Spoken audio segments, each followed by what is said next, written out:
repent, for the kingdom of heaven Good is to see you, upon Meg. I'm here to collect the money we've made so far. Excuse me? We're in the middle of something. What's the problem? Even you merchants have become thieves. What a rotten place this has become. He ordered the cartload of wool weeks ago, but now he refuses to pay the price we'd agreed upon.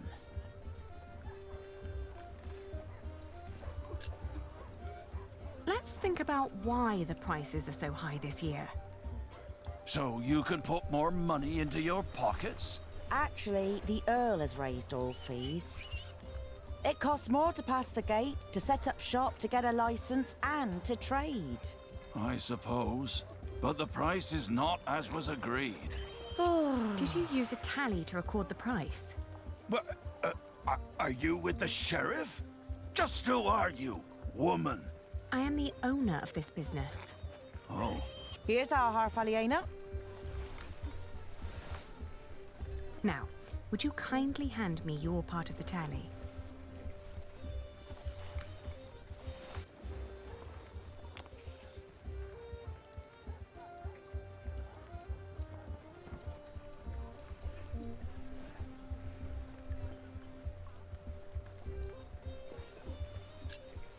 There are more notches on our part. 2 pieces, 2 different prices. Granted, adding notches to our part would have been much easier. Aha! You're admitting it. But the area with missing notches is thinner than the rest. You're right. It looks like something was carved off. What? Are you saying I'm a fraud?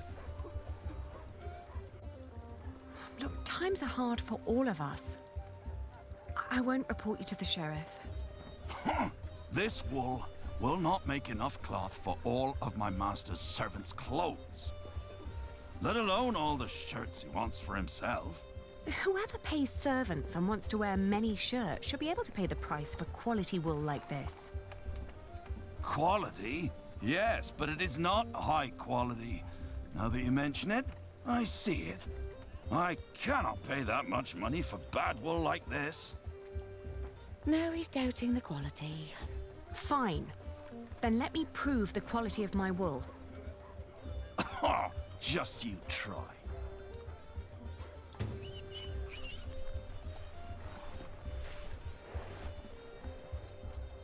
I'm taking my business elsewhere. Please, calm down. Maybe another fleece on top. As it is written in Good the book quality. of Matthew. No, I'll... Things are taking place. that Meg will is lead managing our this store. generation to an end. That's not the price we agreed on. First you say one thing, and then you say another. Is this how you treat all your customers?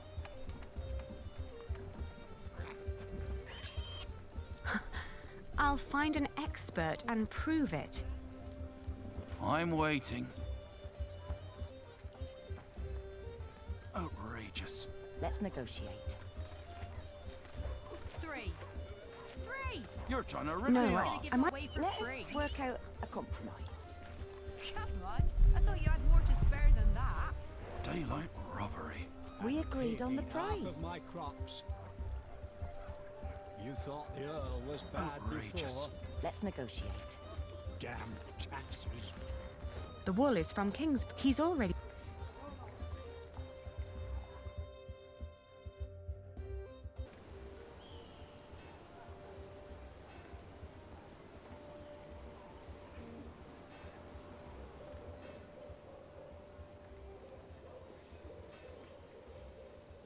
Aren't you tired of Christian art? Their sad faces and dull colors are always giving me a foul mood, just like this town. I agree. I'd prefer to see lush paintings of the fine things in life. Excuse me, would you care to give me your opinion on the quality of this wool? Of course. Please, show us. Oh, how wonderfully soft. And what thorough scouring. There isn't a hint of dirt or grease. The fibre is exceptionally fine, and the colour is even and light. Suitable for high-quality garments. I'm glad you think so too. Would you be so kind as to confirm this to a customer of mine, should the need arise? Of course. Just send them our way. With all these taxes and the shrinking markets, I wasn't sure whether visiting Shiring would still be worth it. But for that quality of wool, I'll say it is.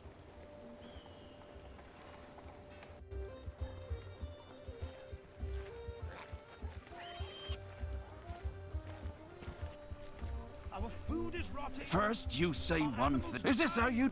Our homes crumbling. There are Flemish merchants just a few streets away. They were very interested in my wool, and they would be delighted to confirm its quality to you. Anyone can let their friends lie for them.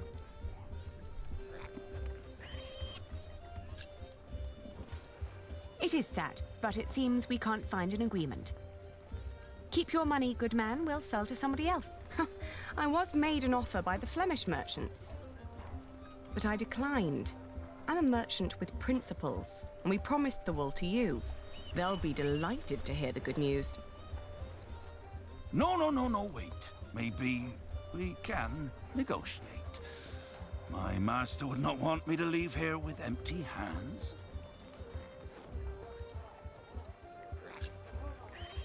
Competing with foreigners and nobility is no trifle. They're relentless and have deep pockets. Well, you ain't her.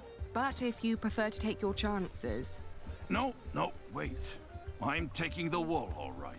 I don't want to ruin you. My master can afford it. He just doesn't want to. And he has a temper. God damn it. You show no mercy, do you?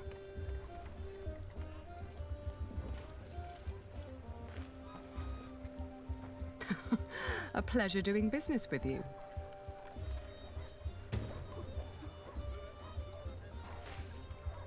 Next time he'll buy elsewhere, I'm afraid. A good merchant always strives for a deal that feels like a victory for both sides. Remember that. We don't need customers like him, and we have our money. Yes, and you have my thanks. One more thing. Could you try to get Ovid's Amores for me when you travel to Winchester? It's a book. Yes, I can ask Brother Theobald. His book collection is more comprehensive than the church would like. Then he'll be the right one to ask. Thank you. No problem at all.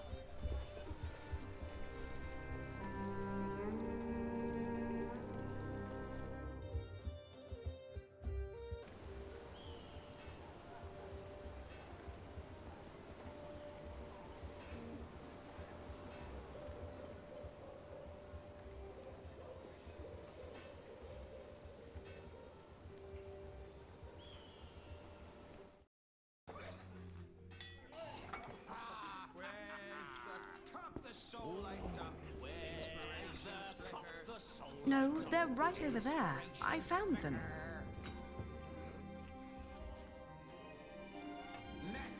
Today, we ride for Lincoln. The drinks are on me. Taverner, another round for the whole place. You're the best, Gilbert. It's Sir Catface. Nonsense. We're all brothers, right? Indeed we are. Wonderful. Brothers in arms we are. And here I thought you needed my money for new armor. Oh, I do. What's a knight without a mighty sword? I saw Alonso's when he was bathing in a river. Dios mío. All jokes aside, with men-at-arms so well equipped, how can I face King Stephen with anything less? And inferior armor may cost him his life. Only the best for the best.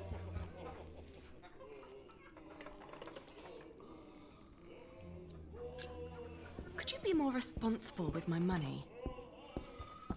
Every coin is spent to fulfill your father's wish. What's more responsible than that? Do you want William Hamley to become Earl of Shiring, or your son? What kind of question is that? If we're lucky, then he will never return from the Holy Land. He already did. What? It had been a short battle. Robert of Gloucester's men had lost. At first, I wasn't sure who that knight was. He wore the cross. He must be a crusader, I thought. No. Don't do it. Please. Have mercy. My God, please. Don't.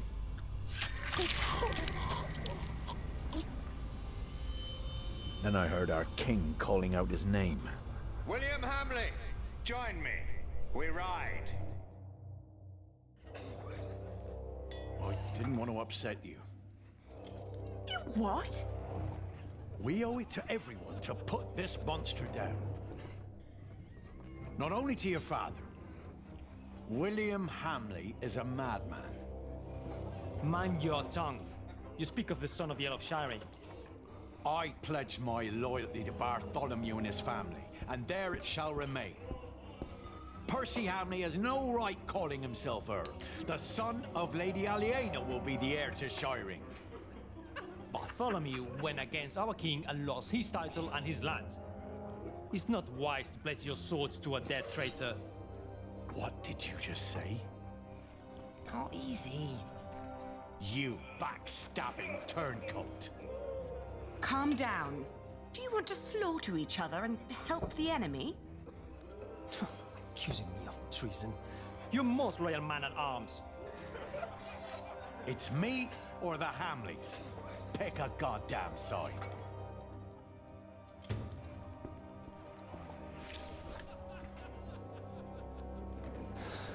An apology You disparage would me solve for stating the this. truth. I'm sorry. You see? There's nothing to it. I said nothing wrong. I've always been your most loyal man at arms, have I not? I've collected our earnings, Sir Catface. Ah, finally someone I can rely on. Can't believe this. I'm sorry, but I can't let you go into war arguing like this. We're gonna go either way. Inactions may be, but your words tell a different story. Do they often fight like that? Ah, they're both very proud. Give them a few days, they'll get tired. They don't have that long.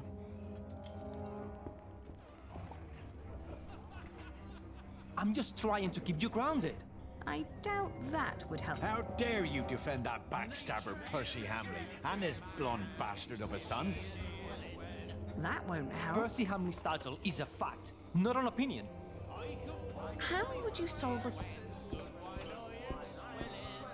Everyone has their own way of coping with aggression. Food, gambling, or solace in the arms of a wench. Luckily for me, most resort to drinking. I doubt that'll work here. Don't say that too loud. Try this. It is not, and he does not deserve it. This is not The about Taverner Ulysses' gave ward. this to me. The I king don't want to appointed ruin him. his business by You should giving come it to away terms for with that free. fact. What did you just say? Oh no. Even if he was hungry, he... I'd rather talk to my If they're hungry. horse than listen to your insults. Very mature. I've collected our earnings, Sir Catface. Can't believe this.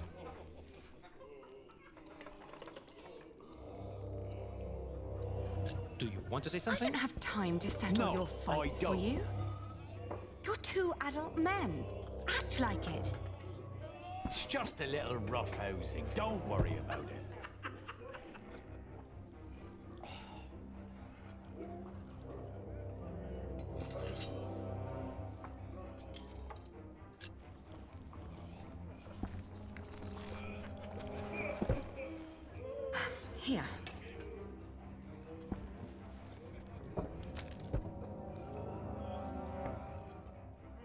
Finally. I mean, thank you. Can't we just Lady forget about Aliena. it? Never. It'll do. What is all this good for? Why are you putting yourself in danger? For you. It was your father's wish that you take back the earldom from Percy Hamley. I see. I wish you the best of luck. I'll be at the marketplace giving Philip his part of the money. And make more money, I reckon.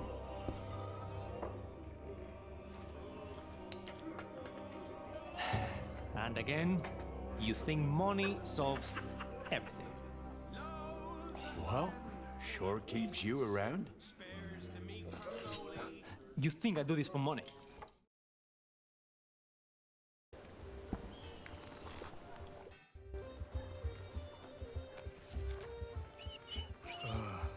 How's your family? My father caught a cold. Do you want something to eat? Worrying too much. Maybe he's not hungry after all. Oh, how am I supposed to keep a family warm and fed like this? Here. Thank you. It should be enough to keep our workers around until I have solved our problems with Percy Hamley. But Tom said that without stone and timber, we will have to stop construction in a month. You must speak to the Earl. Have you finished your business? Yes. Glad to hear it. Philip, I now understand why our market at Kingsbridge has had more visitors lately. Shiring isn't what it used to be. Steep taxes and strict laws have taken their toll on the town. Is that so? These merchants would give anything to do their business at another fleece fair, but there's none nearby. They need a place with fair taxes, one that can put those taxes to good use. Are you thinking of a fleece fair in Kingsbridge? Call him the monk and the woman he's with.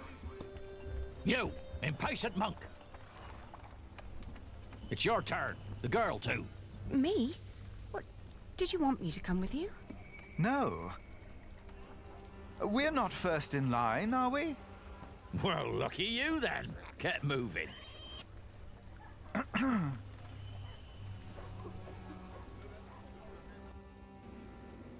Philip of Gwynedd, Prior of Kingsbridge. The Earl of Shiring. Thank you for hearing me, old Percy. Please allow me to introduce my friend, Aliena of Kingsbridge. I knew it was you.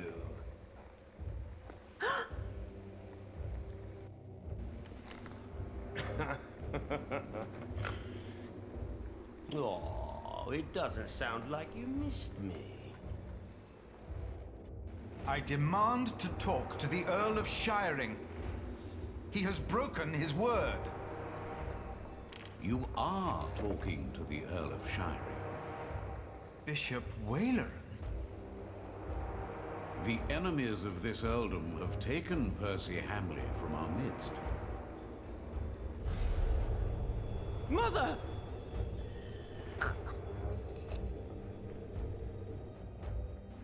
Do you consider yourself a friend of the Earldom of Shiring, Philip?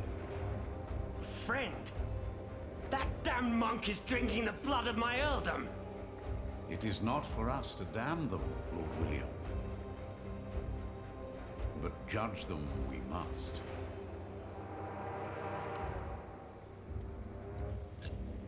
What you are doing to the people of Shiring is shameful. Your father would have done well to teach you respect. The monk's a thief and so are you. And I don't take as kindly to thieves as my father did. Shiring will change. What crimes did we commit then? The king has never licensed a market in Kingsbridge. Your market is illegal, Philip. You are stealing my taxes by allowing my people to trade in your sorry priory, and you disrespect my authority! Is that true, Philip? I will talk to the king about this. You, your friends, and your brother have always played by your own rules. But not anymore. Francis? Where is my brother? He got what he deserved.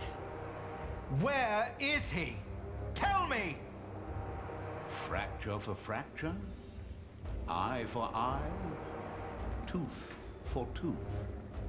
The days of Kingsbridge Cathedral are over. Now leave. The next time I will show no mercy.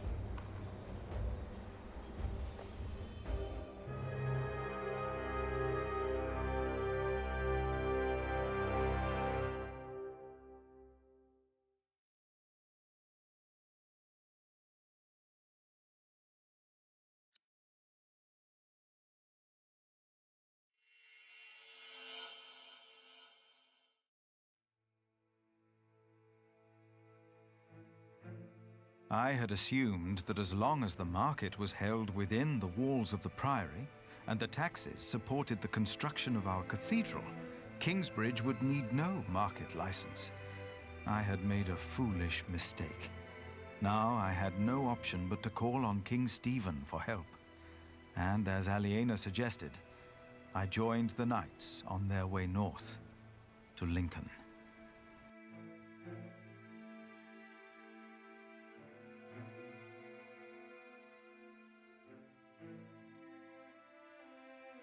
More and more men joined our group. Most of them had no horses and no weapons to speak of. As King Stephen prepared for his final battle against Robert of Gloucester, he had ordered all able men of his earldoms to fight in the north. Then, at nightfall, our group reached a large camp of Stephen's men.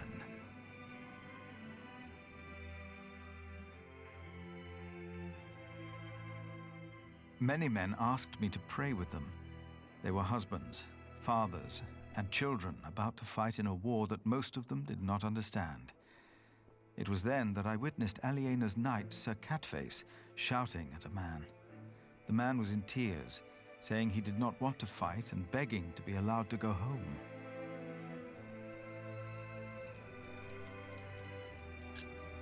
Sir Catface shouted at the man and told him deserters would be hanged by the king. The man stared at him for a long while, and then started shouting infamities about Robert of Gloucester and began to laugh. Catface and his knights joined in and began to cheer for the king. I realized how ruthless the reign of each of these earthly lords was, and prayed that my own lord would protect all of us and guide us in these dark times. After a long first day on my way to Lincoln, I found a place to rest. I fell asleep soon and dreamed about soldiers. But these soldiers were not on their way to Lincoln. They had come up the twisting hillside path to our little hamlet in North Wales. My brother Francis and I had tried to outrun them and to warn my parents. But as always when I had this dream, we were too late. King Henry's men had killed Mam and Da.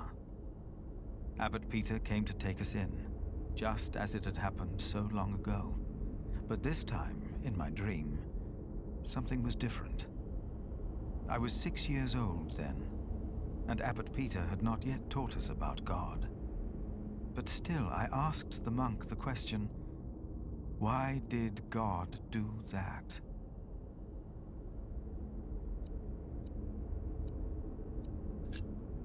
And then I heard a voice answering the question. And on the ground lay my brother, Francis. It was Bishop Waleran who had answered, and he took my hand to calm me. Then I realized his hands were drenched in blood. I awoke with a start. I had a very bad feeling about Francis. I told myself I should never have agreed to go and see Bishop Waleran for him. Now I had not heard from my brother in a long time, and after Waleran's remark the day before, I was sure the bishop had a hand in his disappearance. and that I would never see my brother again.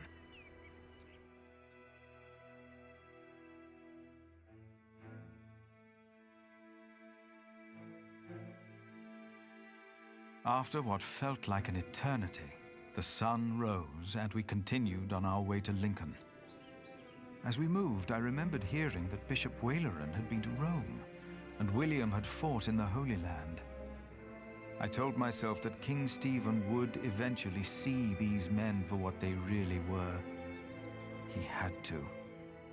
And I tried to convince myself that God would make things right.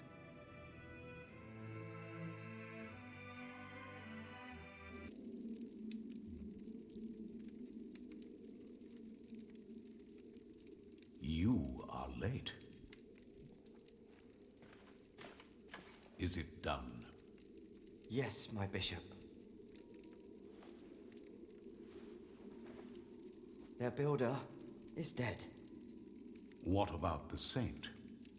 I couldn't get into their crypt unseen. You disappoint me again, Timothy. Please, when did I ever fail you before today, Right Reverend? Regan Hamley is alive.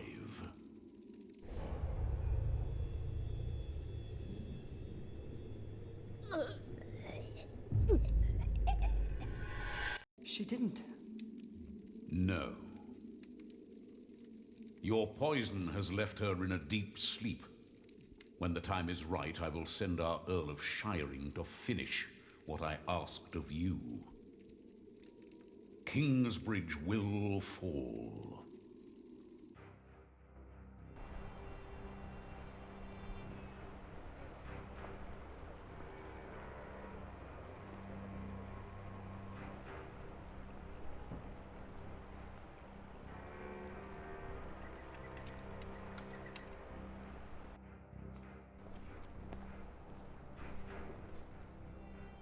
Almost there, Prior? Or have you changed your mind about seeing the king? No. No, I have not. On we go, then. Let's go.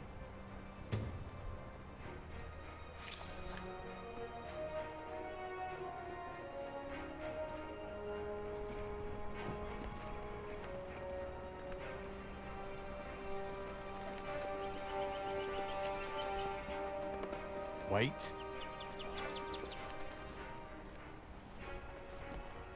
So, where do we find King Stephen and his men? Sir Catface. We fought together in Trowbridge, did we not? Trowbridge, aye. And now we'll kick Robert's arse here in Lincoln. We will if he dares to show. The king's in the cathedral. Go right in. Where are all the knights and soldiers? Better let me go ahead. Why? This is a house of God. Aha, Sir Catface! I was worried I would have to face our enemies alone. Has Alonso still not shown up? He has not. Maybe you should have taken your little quarrel more seriously. Perhaps he joined one of the other groups. What a bastard. If only Lady Aliena had tried to keep you two from quarreling. I had hoped she would have been more of a leader. Stop it! We're going to battle soon. It's time to think about bloodshed. For the king! Yeah, for the king!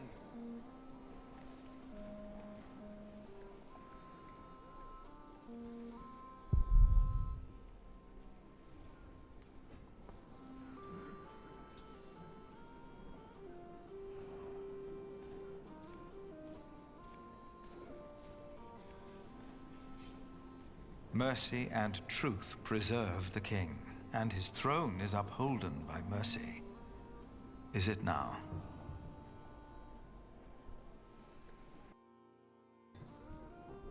There's no two ways about it. I have to go out there myself to see what's going on. My king, Ranulf's archers are only waiting for you. They know they'll be at my mercy once I've dealt with Robert the Bastard and Ranulf the traitor. I doubt they dare shoot me. Stephen, be reasonable. Henry, will the church for once shut up? We are at war. Wonderful. Now, I will go out there without getting shot in the head. I must know why they posted the archers up there today. Just for once, use your brain. Think. Yes, my king.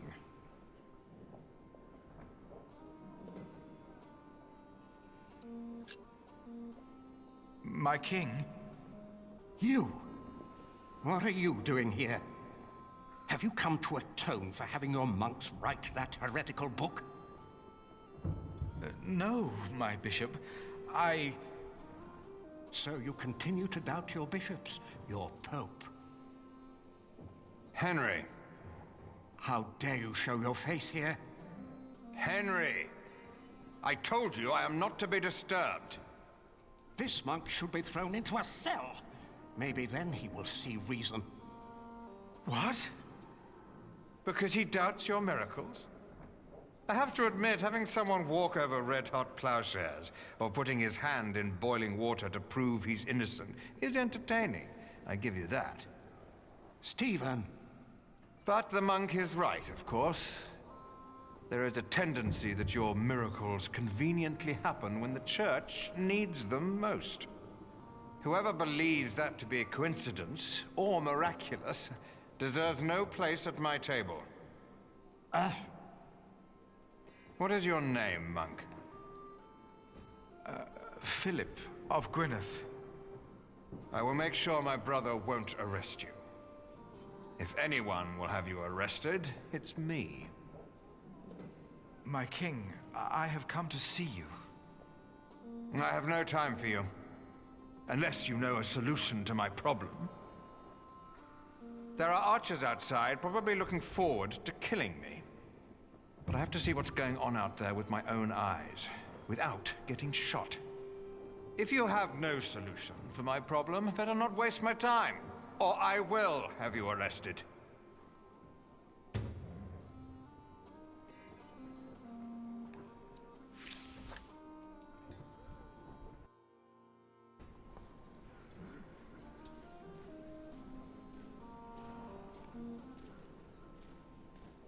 What would be the safest way to face an archer? Kill him first. Be quick. Very quick. That's not the answer I'm looking for. Violence cannot be the answer.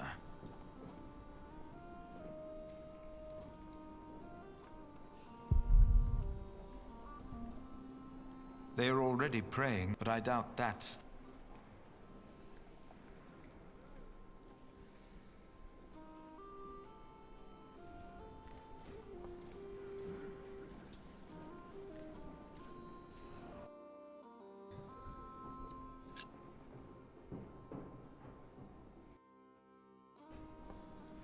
No.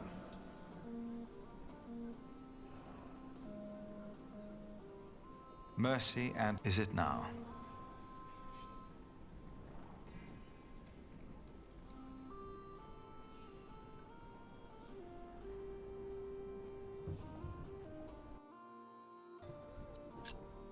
He won't hear me. Not until he has found a way to safely take a look at the archers on top of the castle.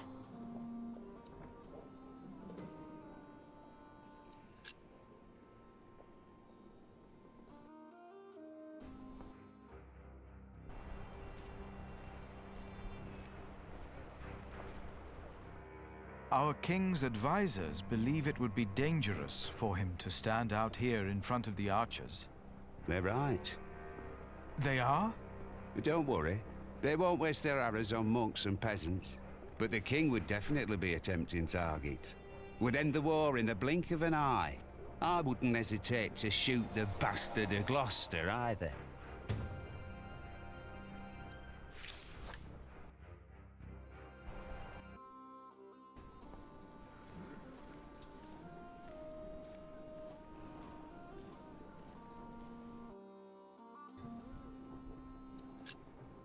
If you were to dress like a poor man, not like a king or a soldier, the archers might not shoot at you. This is highly inappropriate, Philip of Gwynedd. It is. But he's right. Robert's a bastard, but his men are not without honor. Who are you again, monk? Why have you come? I'm the Prior of Kingsbridge, my king. Ah, of course. The Prior of Kingsbridge. I have come to ask for your help. What could be important enough to disturb the king at a time like this? Robert of Gloucester will attack in 2 days' time. Let us find out why he's here, shall we? Get undressed, Prior of Kingsbridge.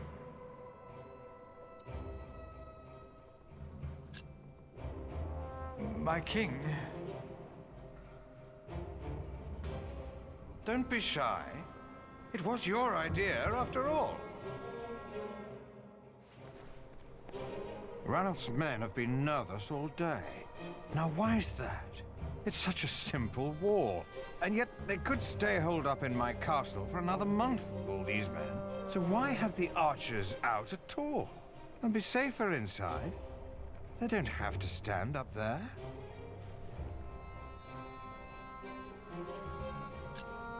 My king, I have done all you asked of me. Now please, listen to me. Of course, monk. Let me guess. You're here to ask me for help with your illegal market. What? The income was only used to support the cathedral. I did not know we needed a license. The market was held on the church's ground. The church is not above the law. This is not the Holy Roman Empire. No, of course not. Your market is illegal. I supported William in his decision to punish you, for it didn't merely pay for your cathedral. It also paid for the daughter of that traitor Bartholomew. But Aliena is not a traitor. You said so yourself. You said she shall go free. I remember my words, monk. But the Earl of Shiring tells me that a knight in my employ seeks to convince me to change my loyalties. I wouldn't know much about that. William Hamley and Bishop Waleran said you were sly. Now I think I know why. My king, you must not trust them. Hear me now. You will not receive a market license, and the daughter of Bartholomew will hang if she goes against the Earl of Shiring. Do you understand? I understand. Of course. That's why all those archers are up there. Robert of Gloucester is not attacking in 2 days. He's attacking today. To arms! It's an ambush. Do not use the front entrance. They knew that would draw us out. Get my clothes. I need my horse.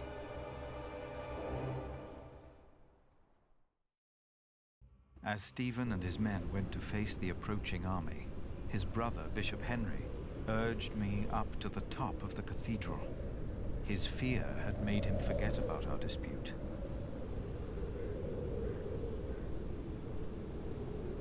I had never been that high up.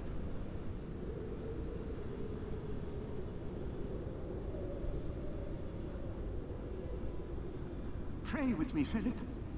Pray that Stephen will win, so this war can end. I closed my eyes to pray.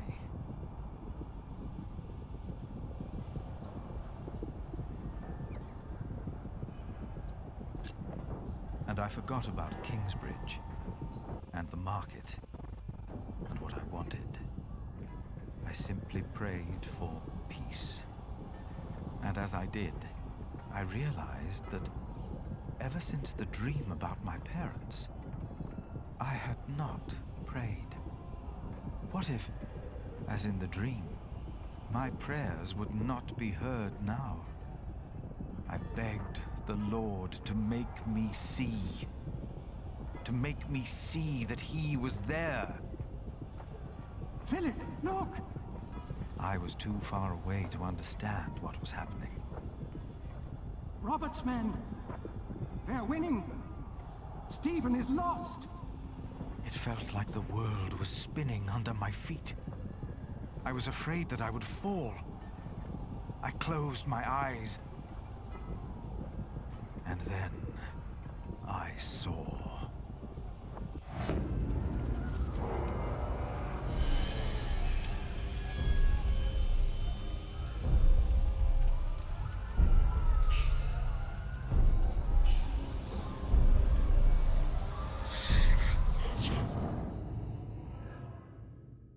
They're breaking through the church doors!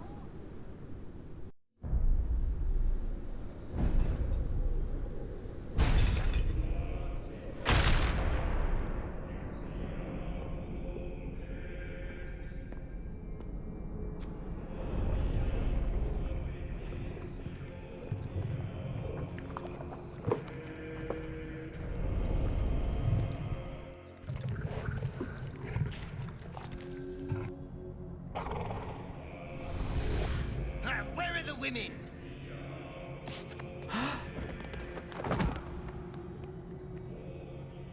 And then I knew it was us. Only us. No devil to harm us. No god to protect us. Only us.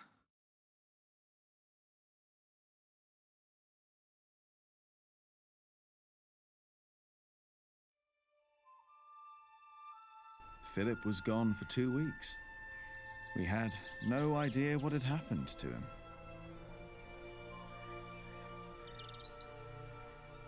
To be true, we had other things on our mind. Ali and I.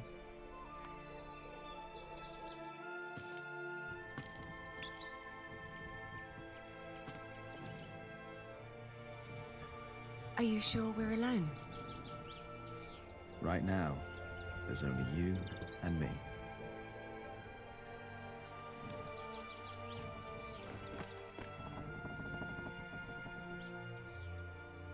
Look at that. Told you. I hope Philip and Catface are all right. Me too.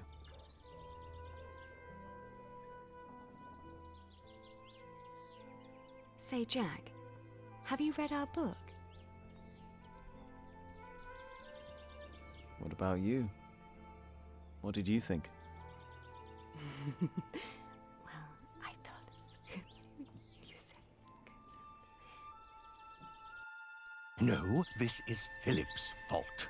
If all this falls apart because he set up an illegal market, he alone will be responsible. I have faith in him, and so should you. Who else could save Kingsbridge if not him?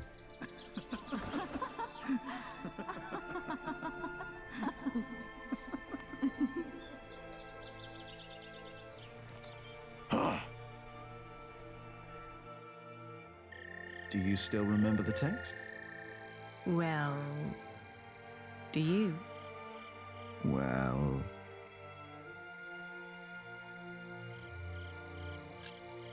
I think I remember one part. Oh? And which one was that?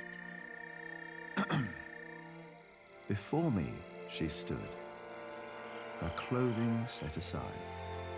No flaw to be found in all her body. All clothing was set aside? All of it. And there was no flaw? No flaw at all.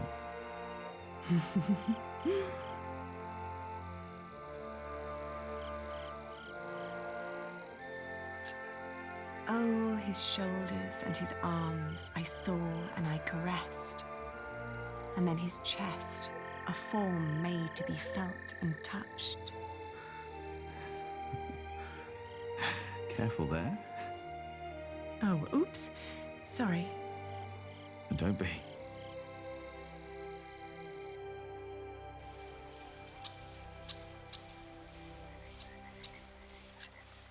How flat her belly beneath her slender waist. Her flanks, what form. What perfect thighs. Yours are remarkable as well. That's not how the text goes. Is it not? Maybe it is.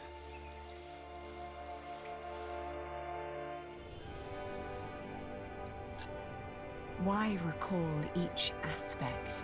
Nothing that I saw lacked perfection. As I hugged my naked body close to his. Ali, Yes, I love you. I love you too.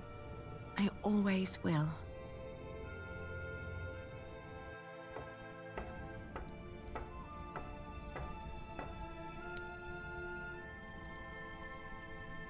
Ah. Ah.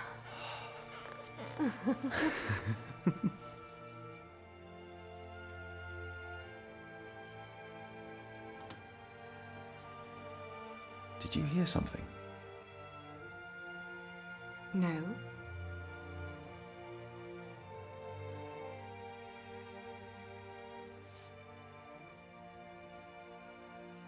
It's only us, Jack.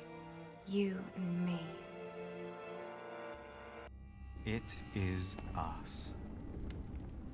Only us. Hey! Philip the Prior! Monk!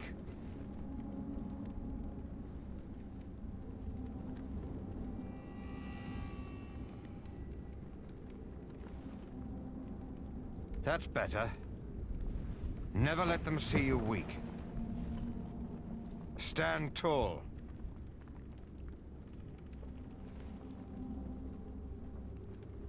What about Ranulf's men? Probably glad to be out of the castle after all that time. Probably looking for women and getting drunk. Sir Catface? Don't draw attention to yourself. Not when they have you in a cage. Not if you're the king. Why am I in here? You are with us, are you not? I prayed for peace. Peace is the wait between one battle and the next. You were right about William Hamley. How so? The moment the battle took a turn for the worse, he and his men switched sides. The Earl of Shiring is fighting for Maud now, and for Robert. William Hamley is only fighting for himself, and for Bishop Waleran.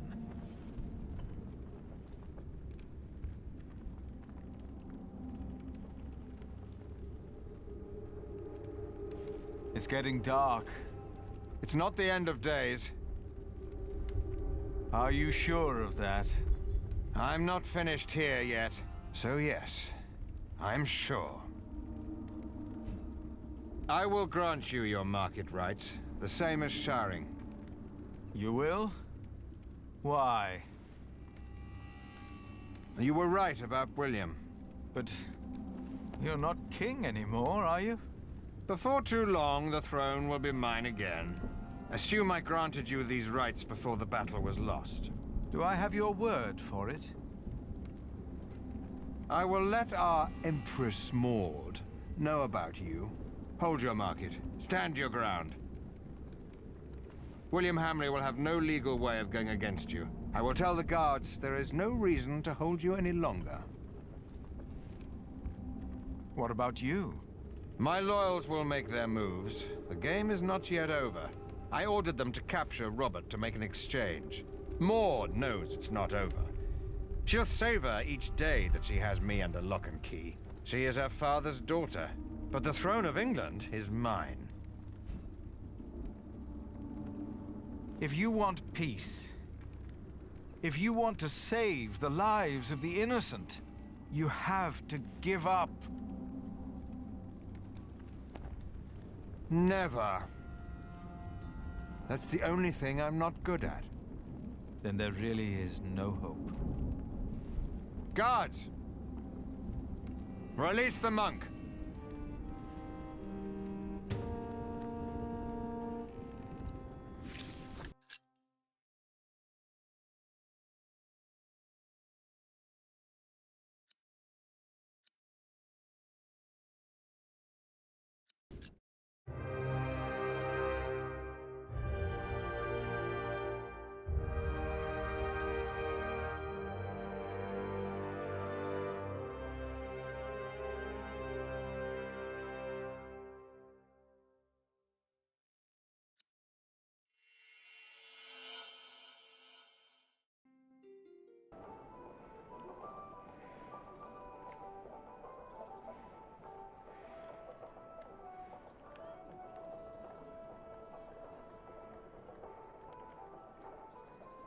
In the last 2 days of the Fleece Fair, we have collected more money than we did during the last 3 markets combined.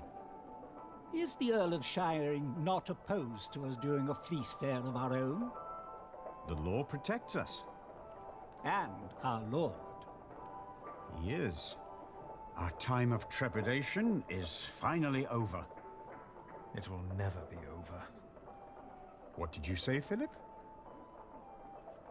Nothing. The music is too loud.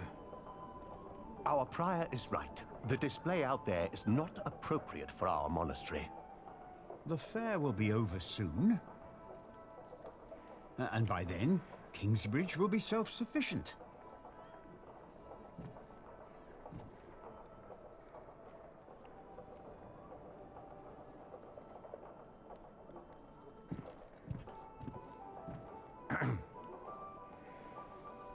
Philip? Ah, you're back. How are things at the quarry? All's in order. We won't have any further problems. So, why did you ask me to come? It's about Jack. He got into a fight with Alfred again. Have you come to a decision yet about my proposition?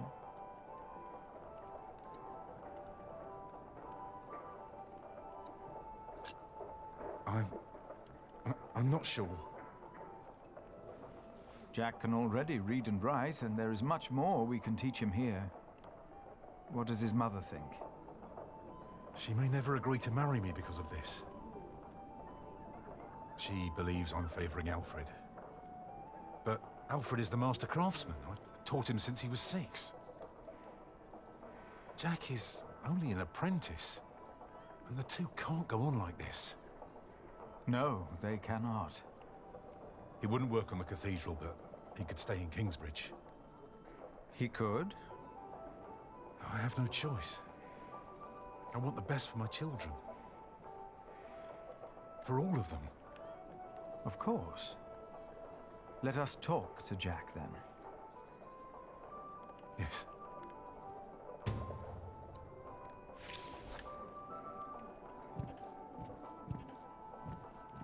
Tom? Wait for me. Philip? Something is ailing you, isn't it? Philip, you told me in Cuthbert once that if you became prior, you would want to fight the priory's debt. Remember? It was the day little Jonathan came to us. Yes, I remember. He was so little. You achieved what you set out to do, and so much more. If only Cuthbert was still here with us to see this. Milius, we have not had time to talk since I returned. There was time, but you avoided it. I have a bad feeling about all this. Why? For once, all is well. I haven't seen my brother Francis in a long time. I'm afraid. For him. For all of us. But it's not just that. No? I think I've lost my faith. You? Let us talk later, like we used to. Yes, of course. We will. Are you not coming, Remigius? I have pressing matters to attend to, my prior. All right. And what kind of surprise is it? Well, I think you'll be amazed, both of you. Ooh, now I'm curious. When can we see it? I should be done this afternoon. Come on, Jonathan. Let's have a look at the bear. Yes, please. Have fun, boys. Any idea what he's up to? I have no idea. Father, Jack took tools from the site. I don't know what he did with them, but I know he took them. Well, you two won't get a chance to quarrel in the future. Philip will see to that. But Jack is not the only one to blame in this.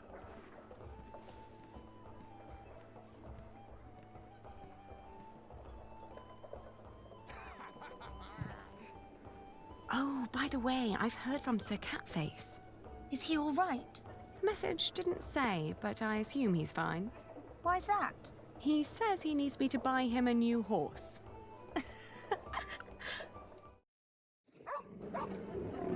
Look at him go!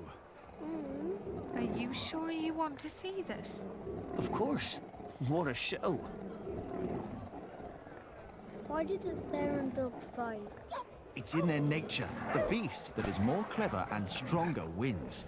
No. For them, there is no winning.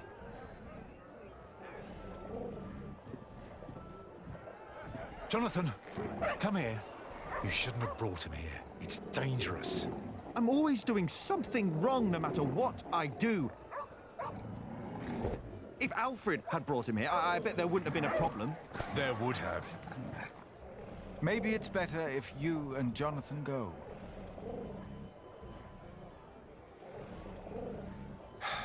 Come on. Jack. What? I know how you feel. Oh, really? The world is unjust. We are like these poor animals, forced to tear at each other's flesh. It is a game that they force us to play. Who? Tom? No. The kings and empresses, even the bishop, Tom, and all of us are made to live in an unjust world in which we are forced to make unjust decisions again and again. And we don't even know we are playing their game. You have every right to be angry. But there is a way to remove yourself from that cage. Perhaps not for the sake of God, but for the sake of man. What do you mean? I want you to become a monk.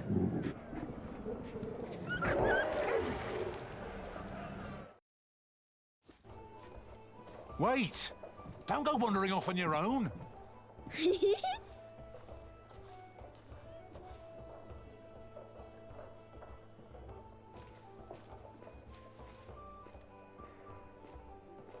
Have you two seen my son? Ellen. He went over to see the bear fight. Aliena? I have come to... To what? What's wrong with your brother? I've no idea. Aliena, I have come to ask for your hand. In marriage. Are you mad, Alfred Builder? What? Why would you think that I... What was that?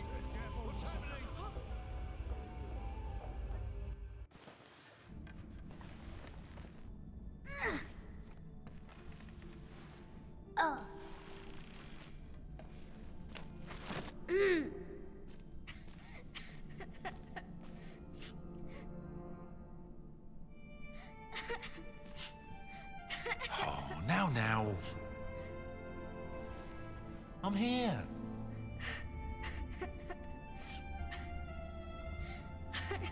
Should have looked out for you. You wanted to go all the way up there? Like Alfred and Jack do? Come on. We'll go together. You and me.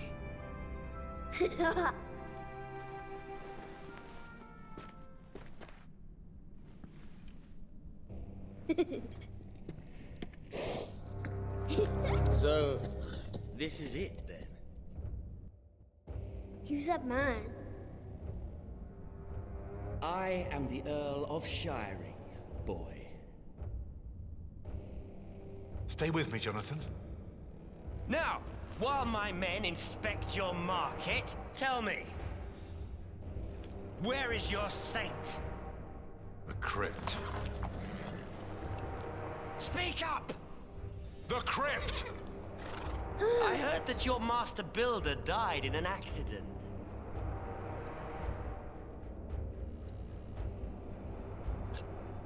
I'm not dead. You are not dead. Wait. Oh, that Timothy will have a lot to explain. Jonathan!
I am sorry, my love.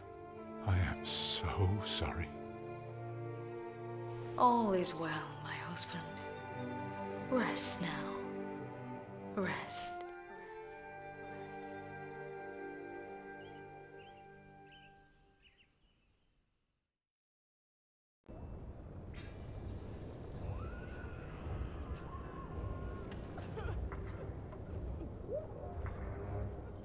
This is the end.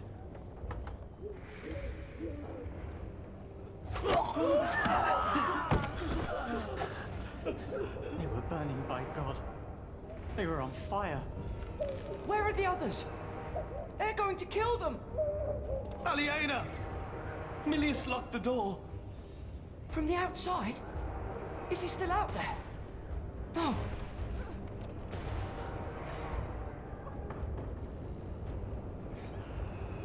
Our Father, who art in heaven. There is no time for this. Hallowed be thy name. Thy kingdom come. Aliena! We won't make it. Thy will be done. No, not on earth as it is in heaven. Come on. It was the Earl! I saw him! And forgive us all. It's all right. We will die. Why did this happen? What did you do? Our debtors. What? The Earl wouldn't do this without a reason. So what did you do? Amen. Damn it! Our Father, who art in Come, heaven. we must help the wounded outside. Hallowed be thy name. No, I can't go out there. We must! You didn't see what I saw. Thy will be done. By God, you didn't see it. The Lord is my shepherd. Brother Andrew. Pray with our brothers. Come on. I will make sure nobody leaves. I must go out there and find Jonathan. This is beyond your power. Only God can help him now. Deliver us from evil. Amen. Oh, God. Our Father, who art in heaven. Arrows! They're shooting arrows into the cloister! Hallowed be thy name. Everyone stay away from the windows. Thy kingdom come. Thy will be done. I feel sick. As it is in heaven. Milius locked it. Milius! I think I can hear him out there. Return our saint, or you will go to hell. No. You go. No! Must this day our day now. William Hamley. Ah! Aliena is still out there. We're safe. So is Jonathan. Aliena! As we have forgiven our debtors. Stay down and be quiet. And lead us not into temptation. Oh no! But deliver us from evil. The gate is locked as well. And pray. Aliena is this way. So are the attackers. If we go this way, they might not see us. You're right. But it's locked. Thy kingdom come. Thy will be done, on earth as it is Jack! in heaven.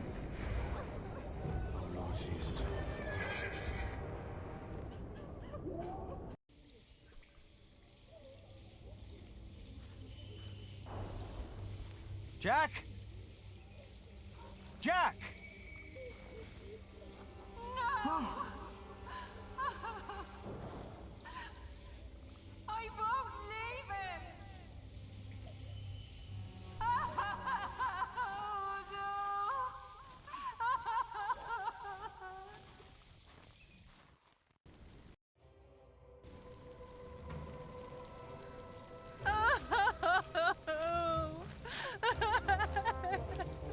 Move, Mary, please.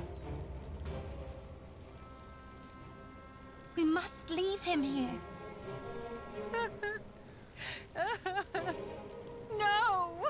I have to help him! Peter! We cannot leave her here. Words from the scripture will calm her. Look at her husband. Look at her.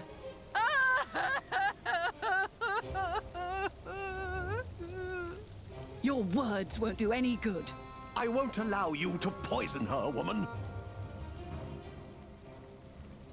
This herb will help her. It works. I will not let you use your devil's work on her.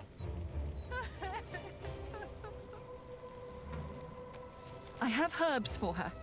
Don't listen to this woman, Philip. What's going on here? Look at that poor woman. Her husband has died in her arms. Your sub-prior refuses to let me help her. Her herbage is the devil's work. We must get her away from here. William and his men will ride this way, I know it. You're right. We must make haste. Philip, I told you this woman is a witch. You're a fool. This is Henbane. Henbane? The devil's eye. So you admit that you are trying to poison this woman? Oh, does the evil eye of the flower intimidate you, you old goat? Calm down, all of you. Prior Philip, take this. It will calm her nerves if she chews on it. For once, do the right thing. Prior James was right about you. Prior James? You have no idea what kind of man Prior James was. You are a fool. Are you sure this won't harm her? Yes, I am. No! We grow herbs too, Remigius. Go ahead. I'm holding her.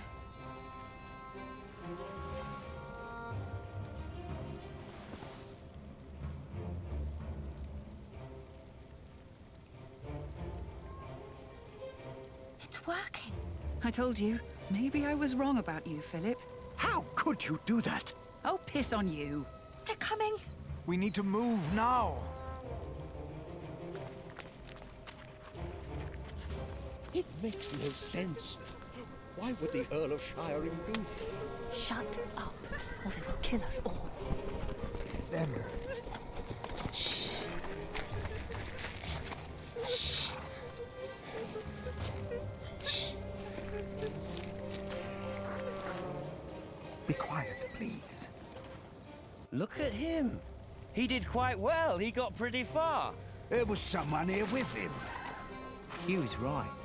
They might be close by. We should make haste. We got what we came for. Not yet.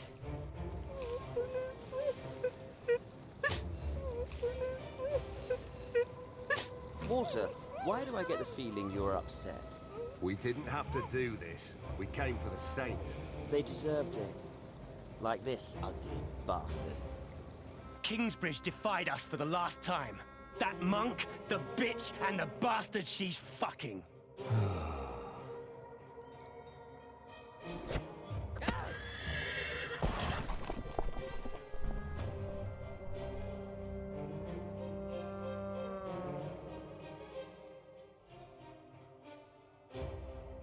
Come on, move! After him!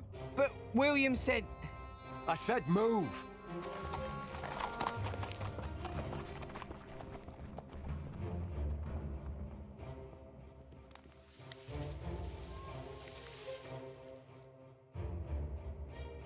My little cub, are you all right? Did you see Aliena? She was in the market. I heard William calling out her name. Jack, come. We must find her and Jonathan.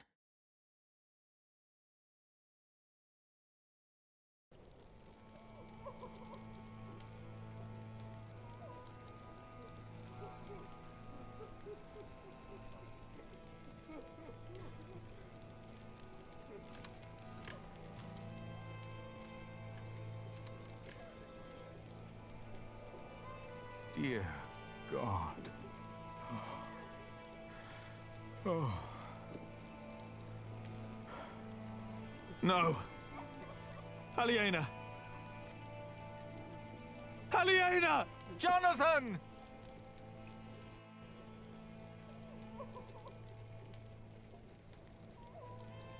He took everything from me again.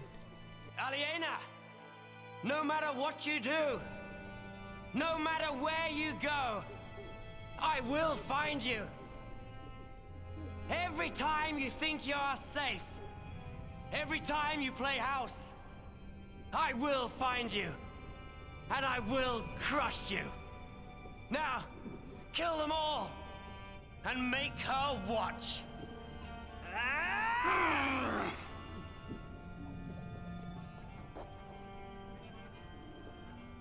Aliena, are you all right?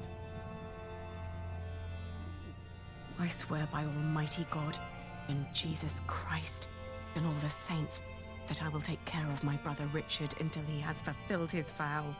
Can't you hear me? Jack! It's all gone. I can't support the cat face like this. What am I going to do now?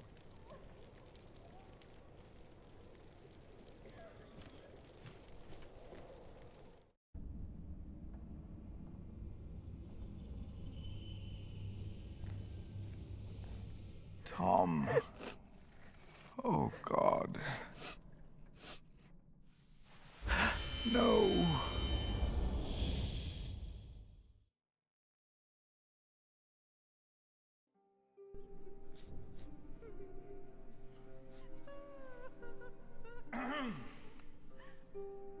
We must ask the bishop for help. The bishop? Are you mad? I heard he is behind this. Shh. How? How can we go on living in Kingsbridge now? Will the cathedral still be built? Not without the market. It must be, or there'll be no work for us. Please. Our prior will answer all of your questions. Huh. Philip, they are waiting for you. Yes. Can we stay in Kingsbridge? Or must we move on?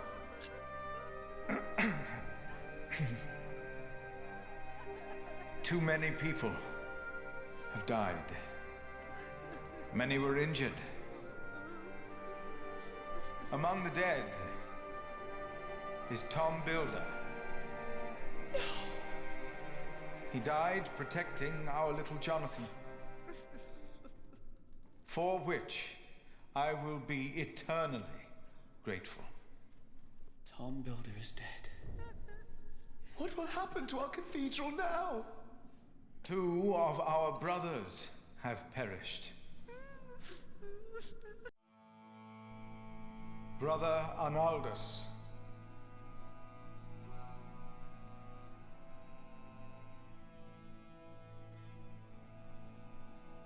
And Brother Milius.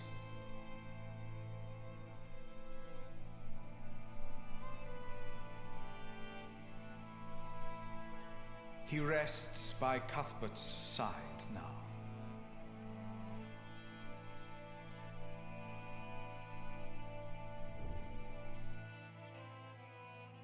and 8 more lives were taken.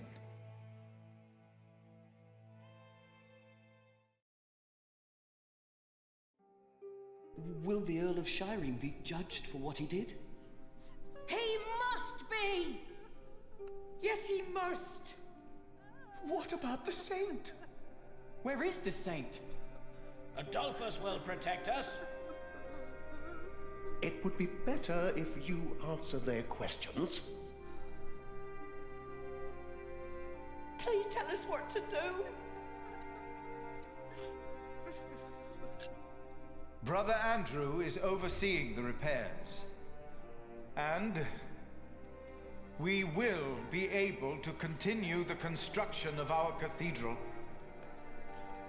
Tom Builder's son, Alfred, will take over the position of Master Builder. Though it will take longer,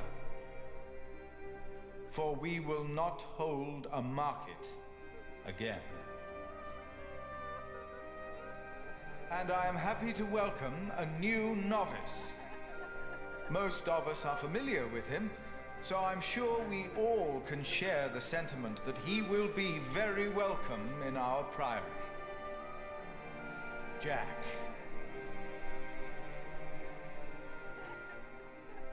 As was Tom's wish. Why were we attacked? Was that really the Earl of Shireen?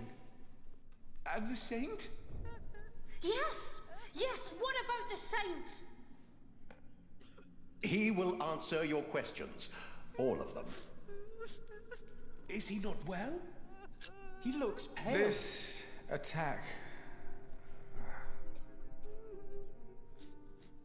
Shall I continue for you, my prior? No.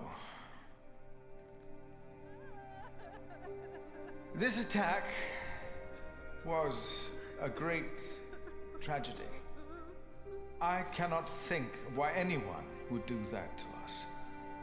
It is impossible to grasp how these men could just...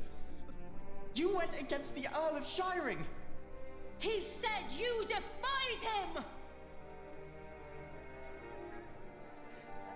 Philip was in the right.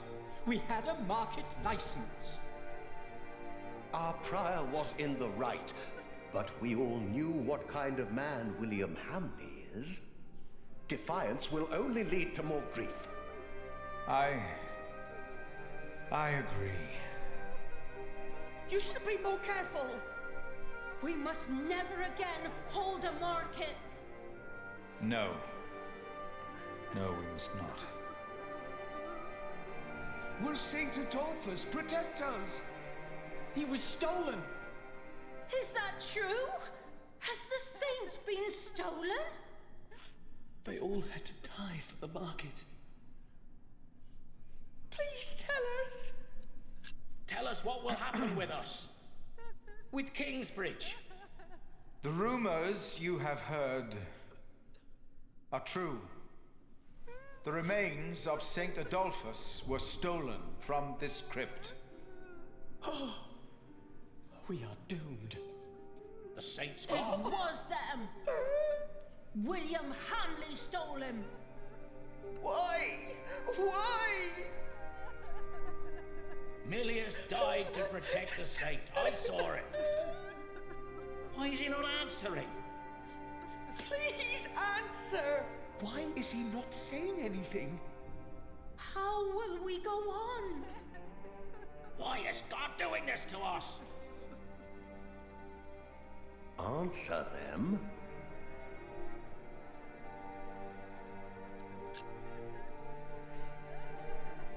No.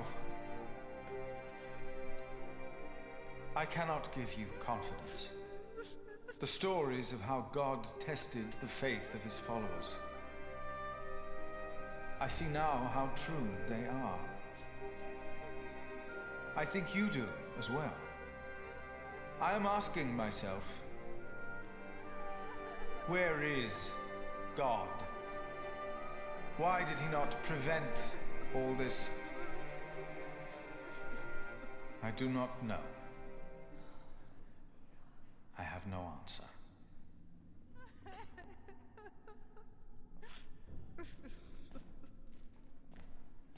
Ugh. One day, God said to Satan, "Look at my man Job. There's a good man if ever I saw one." So Satan said, "You've given him everything. That's why he's a good man." But God said, even if he were to lose everything he has, his faith in me would not falter, and I will prove it to you.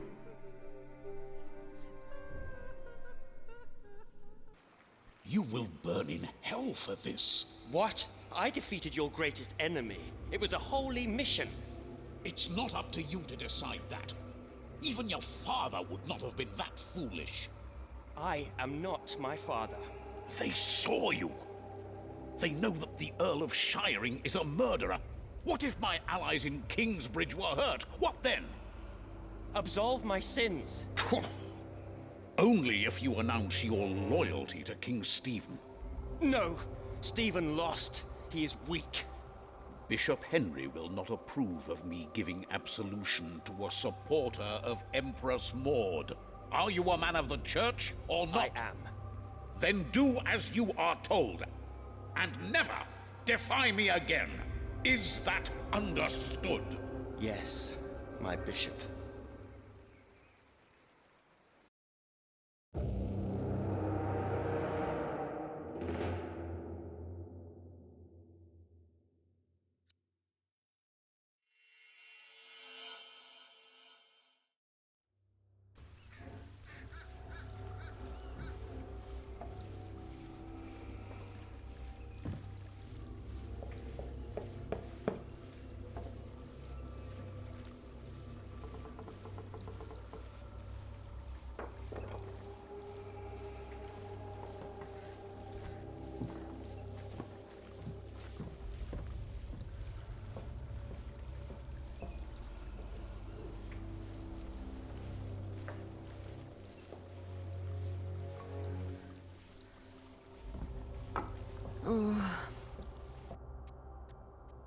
One day we'll tell everyone everything about us, Ali.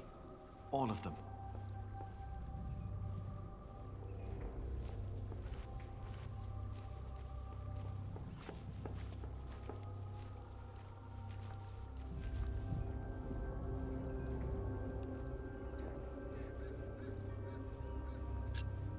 Maybe we should have told everyone while we still could.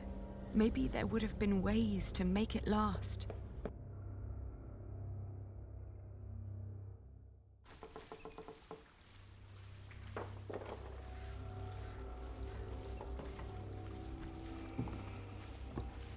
Jack! Oh, what is he doing in there? Jack!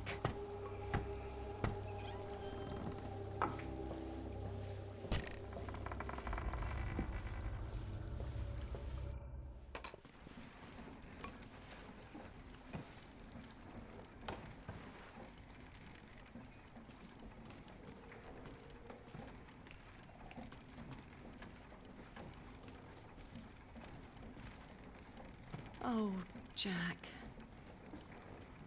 At least I still have my hair.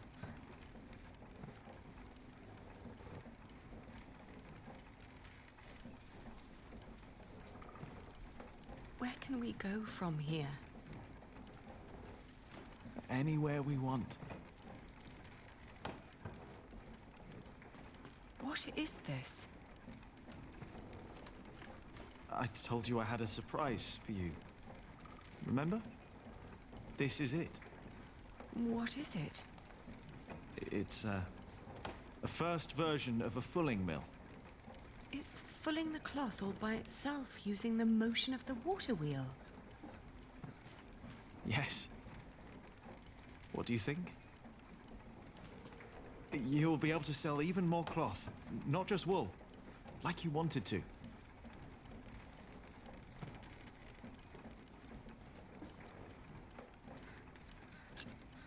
It's a brilliant invention. It's what I always wanted. Then why do you look so sad?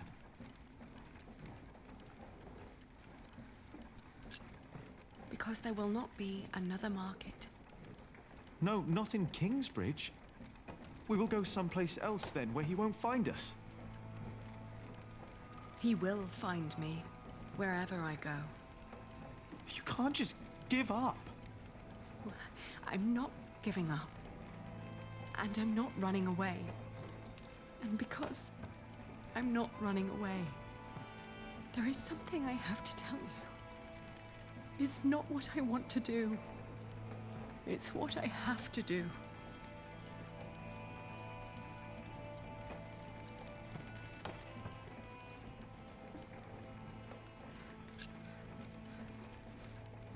I'm getting married to support Sir Catface. To whom? It's not important. William will burn down anything that I build up. This is the only choice I have. My husband will pay for Sir Catface's expenses. It's the only way Sir Catface can protect our people. I will marry you.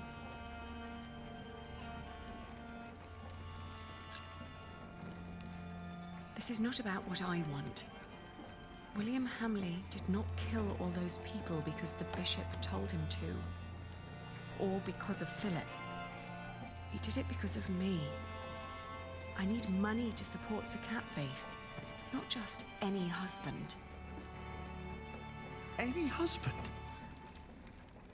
Jack, this is not just about you and me anymore. It used to be. Because I was irresponsible. I am the daughter of the Earl of Shiring. No, you are not. You were once. What do you want me to do? Run away and live in a forest? Just you and me? Yes. What's wrong with that?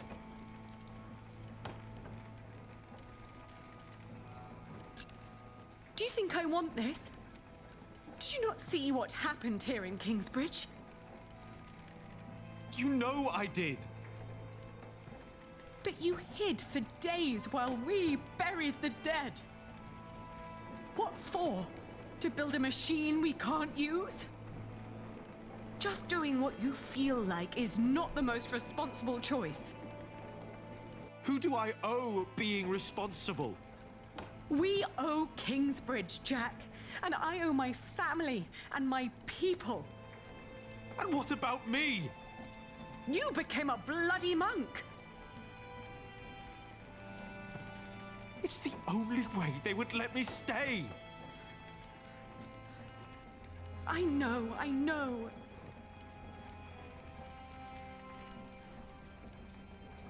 I am sorry, Jack. If you love me, let me fight the only way I can.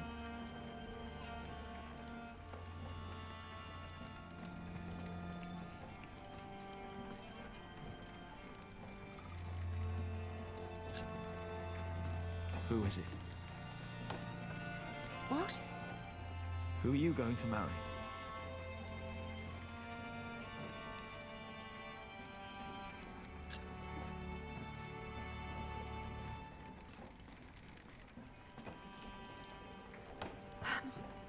He has steady income from the houses he builds in Shiring and Winchester.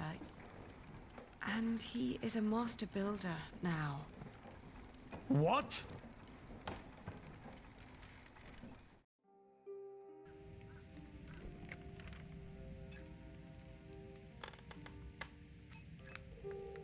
Dear Francis, I long for the day you can read all the letters I've written. Once, you asked me if I often think of our parents.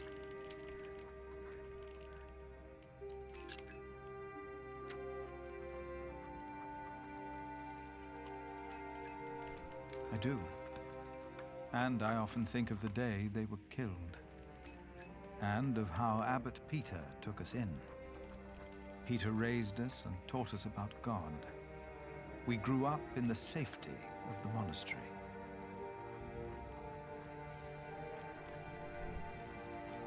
Only now have I begun to understand that outside the Priory, the killing continued every single day.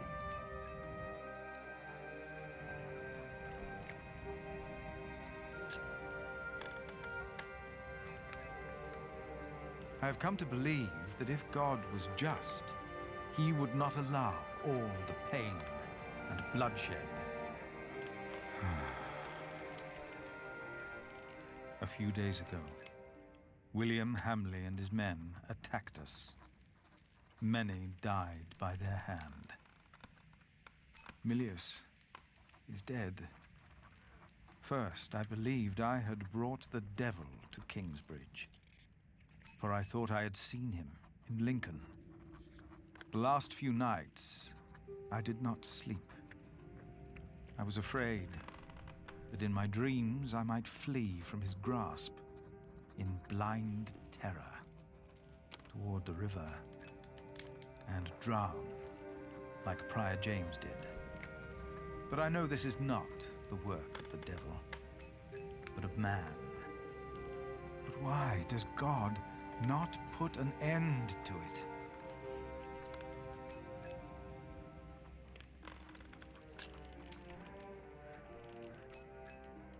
Most of what Abbot Peter taught us was right.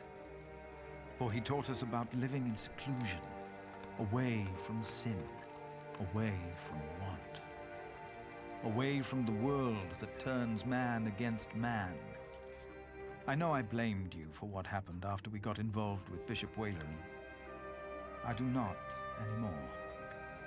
But I blame our church and men like Waleran, because they involved themselves in the bloodshed. As Peter taught us, I will go into seclusion. The answers I seek are not out there.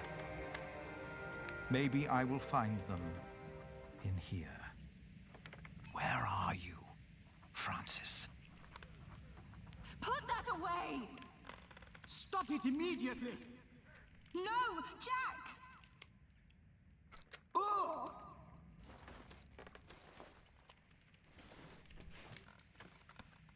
Jack! Jack! No! This is not what we do! Get off me, you freak! No! Oh.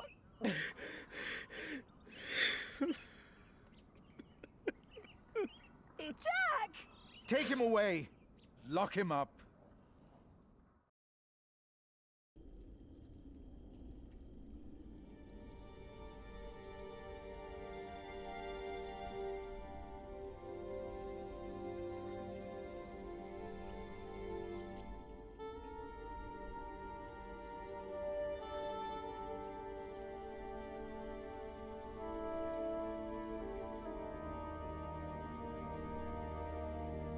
It's all useless.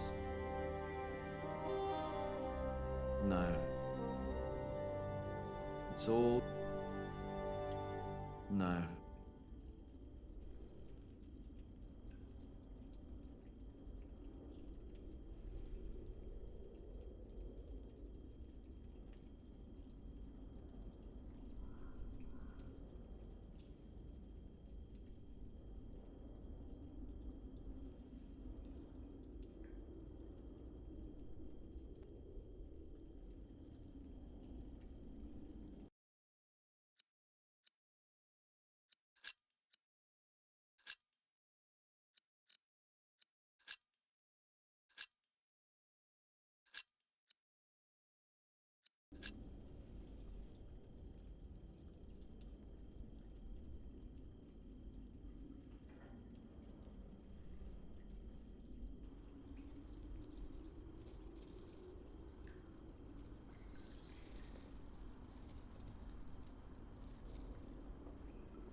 Jack.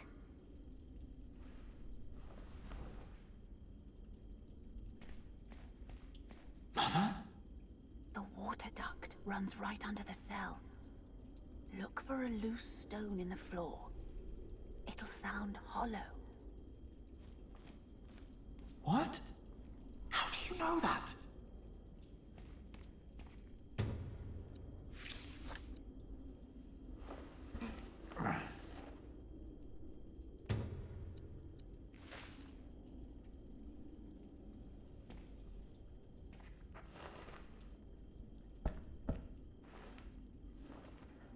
This could be it. The bowl would crack. Oh, the cracks are too narrow. I don't think so. Won't be able to lift it like this. As long as there's... I can't just... That's what you get for helping to build walls. They put one right in front of you. No, I just want to get out. I don't care who's on the other side. I have nothing to say to them. Nothing.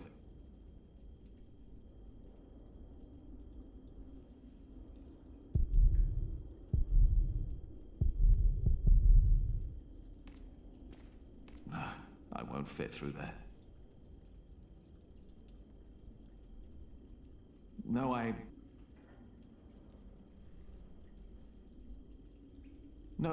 just want to... I don't think...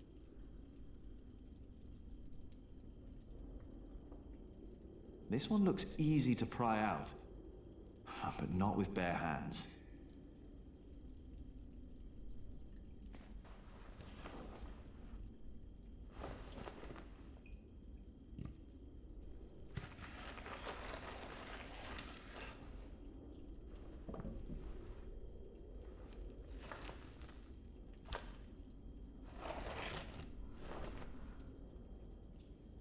With that hole, I could lift the slab out.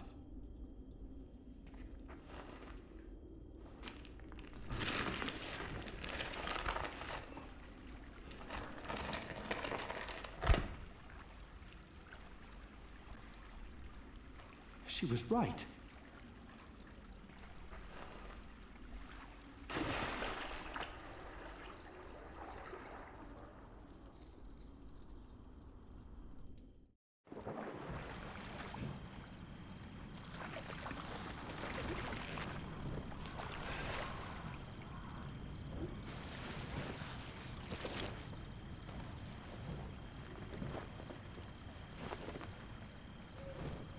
Jack, tell me, was it about Aliena? I know about you two. I have known for a long time. And how did you know how to get out of that cell? How did you know? Your father. He was locked up in there as well. Was he a monk? No. They said he was a thief, but he was not. They hanged him, but he was innocent. How? How did it happen? Someone here in Kingsbridge gave him a jeweled cup and told him he could go. A mile down the road, he was arrested and accused of theft. It was like a game to them. They said he had stolen that cup from the Priory. Who said that? 3 men. He managed to escape the way you did, but they caught up with him. They hanged him in Shiring. Who were those men? It does not matter. It is all in the past now. Once you told me my father was a jongleur, that he came from France. That is what he told me.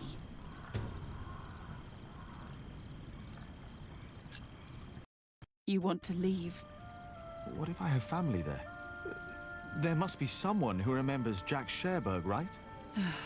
I knew this day would come. I'm not a monk. I know. And I can't work here with Alfred. I know. You really love her, don't you, Aliena? Yes. You truly are his son, Jack Jackson. This place is too small for you.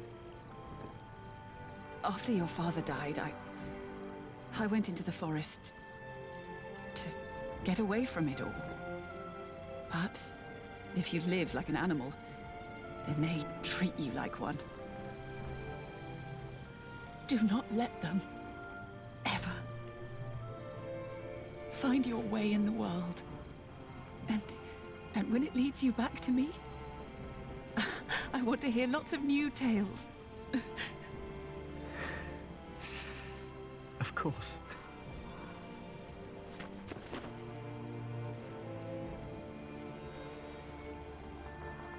Those that killed your father, the people they killed, will return to haunt them. I promised them. Waylaran disrespects you. After all I've done for him. Why rely on him for salvation? There are many priests, many bishops. Maybe. But you are not making decisions for me either, Walter. No one is. If the Lord wants me to support Waylaran, he will let me know. And what if he does not? What then? Will you allow Waylaran to order you around?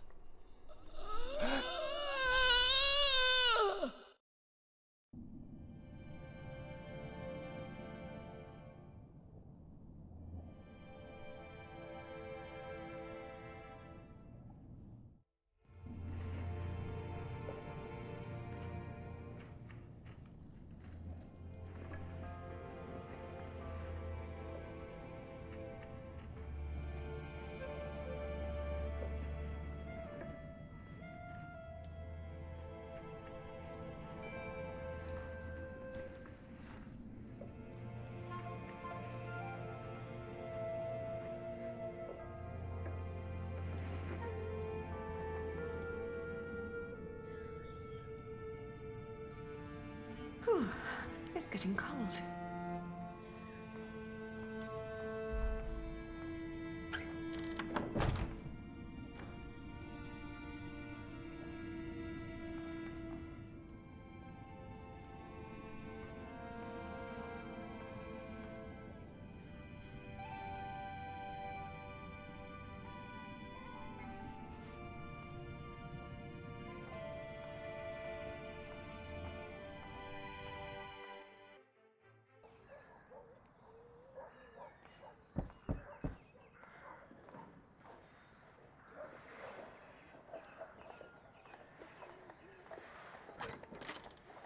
Yes? I'm sorry for disturbing you on an important day like this, but have you by any chance seen Jack since yesterday? Has something happened? He's gone. We've been looking for him all morning.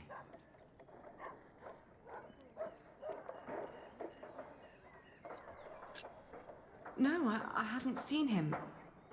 Does anyone know why he left? Well, yes, and I'm afraid it is my fault.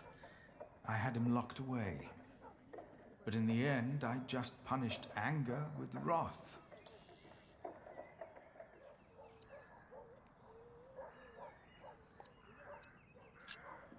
Oh, we've all failed him. No, I am the one to blame, and I pray to make it right again. My monks are already trawling the woods. I myself will go to Shiring, while Martha is taking a horse to a cave he used to know. Please, don't let this spoil the first day of your marriage, when there should be only reason to rejoice. Thank you.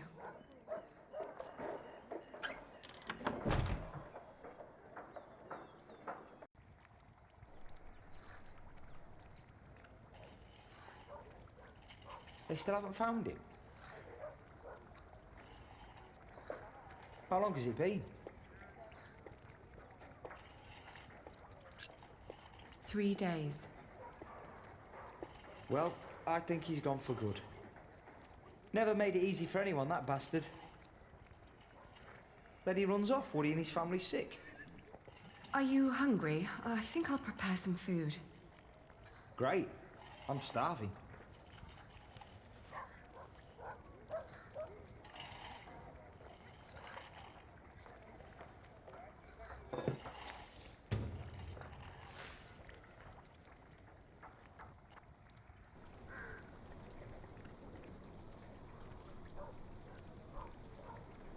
We've been married for what?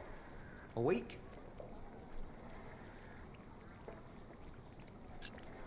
Five days. That's almost a week. Yet, we still haven't... You know...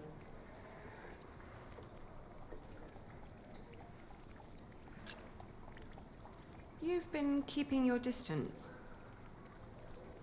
He used to touch you. And you seem so... I don't know. Sometimes you look at me like you think your husband isn't a good man. But I am a good man. You'll see.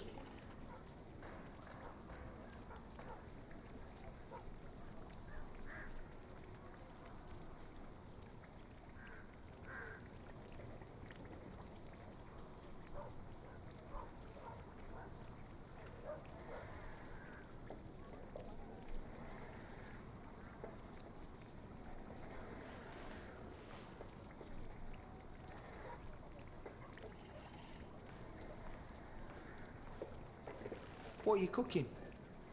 Frumenti. What's going in it? Wheaten ale with milk, spices, venison and eggs. Well, as long as it tastes good.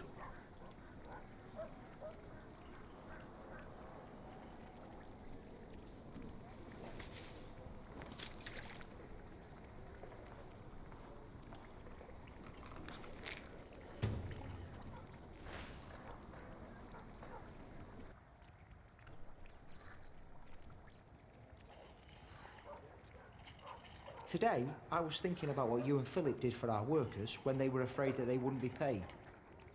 Offering them coin to make them stay and feel safe. What if I did something similar? How about I could offer them pay in case something happens? Like an insurance. What do you think? Could you afford it? That's up to the prior to decide. He said he'd come over around noon tomorrow. Maybe he could eat with us.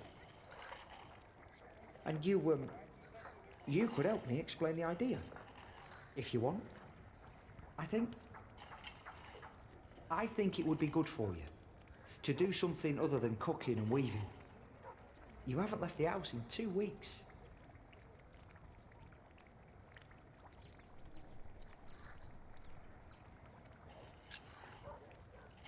You're right.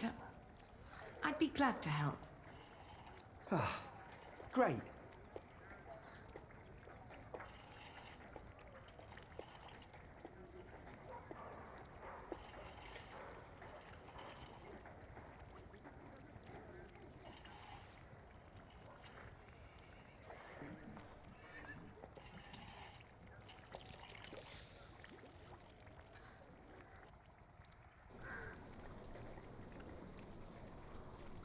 Would you like venison with it? No, thank you. I'm just here to talk. Ascetic as always, I see. It just turns more and more into a habit, really.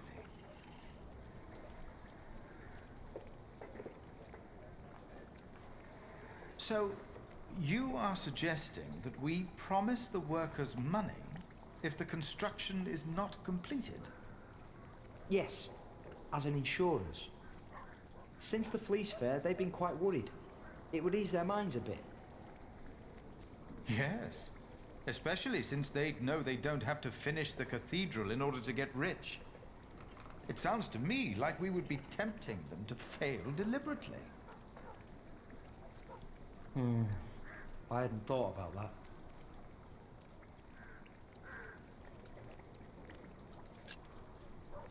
Don't be so cynical, Philip. I'm not.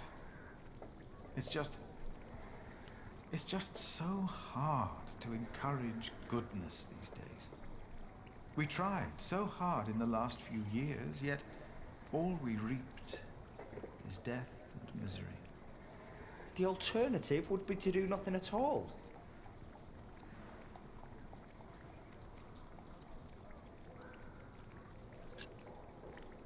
I think it's not a bad idea. We wouldn't promise them too much, just enough to help them get by till they find new work. It would ease their minds a bit. Yes, you said that. Your idea shows great compassion, Alfred. Thank you, Father. It's very rare these days to find spirits who still believe in the good of people. Unfortunately. I could never promise them coin, because one cannot give what one does not have. Ever since the market collapsed, Kingsbridge is losing more than it earns. We may even run out before we complete the cathedral. What? It was my father's dream to build that thing. We must finish it.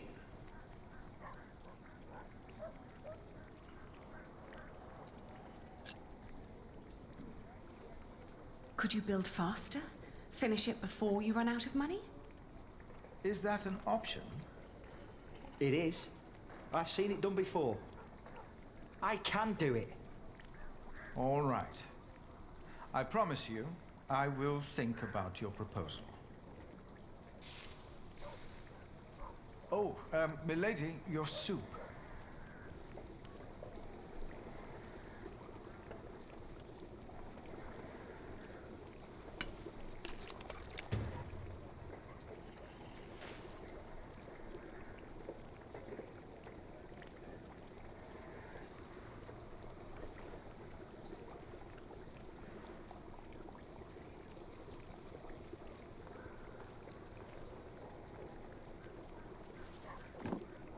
Thank you.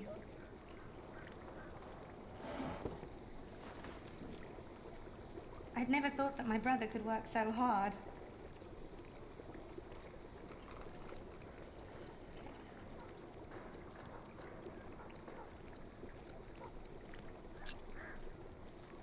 He's trying to impress me. But it is impressive, isn't it? I would never have thought. Really. Alfred has changed. He used to be such a bully. He seems really concerned about things now. About Kingsbridge, about you, about your family. I can't wait for you to give me a little nephew or niece.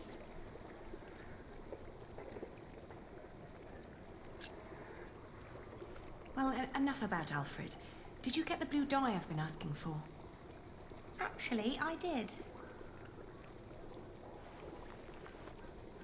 It's from a woad merchant in Winchester. Took me some time to find him. Oh, thank you so much, Martha.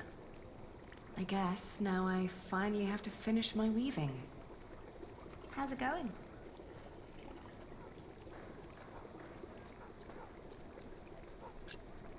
It's going quite well. What does Sir Catface think of the idea? I haven't told him yet. When he comes here, he's mostly interested in coin. But that's the deal. He fights and I pay. It's an endless circle. The coat of arms shall remind us of who we are and where we come from, so we don't end up losing purpose. Have you decided on an animal yet? You really should have an animal on it.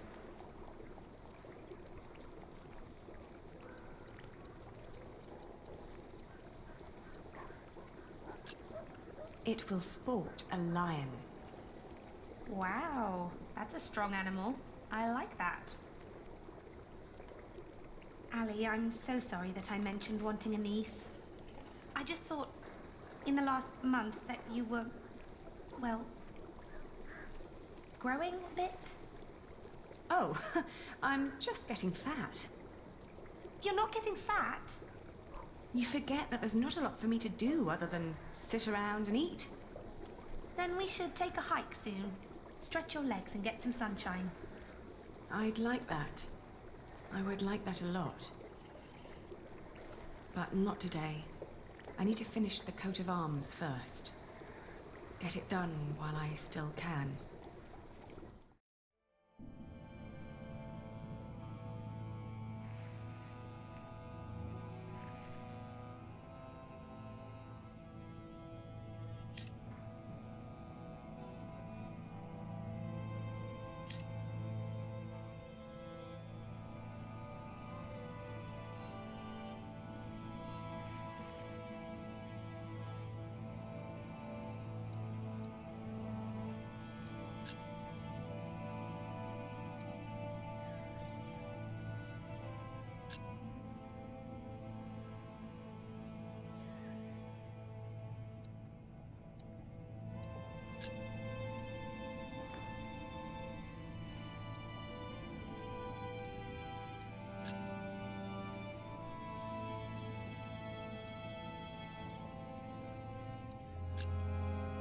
have to keep on going.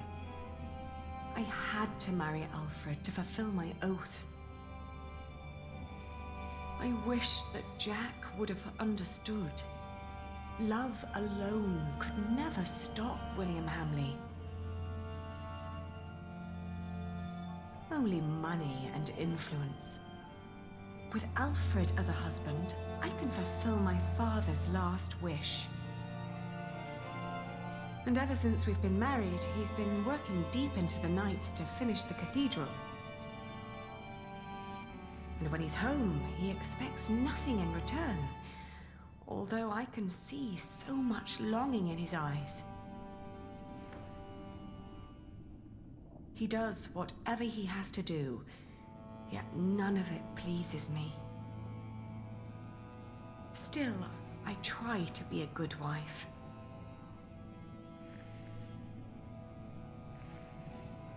I did what I had to do when I married him. But what I didn't know back then was that I am pregnant with your grandchild. You brought this on yourself. You had the love of your life, and you threw it away.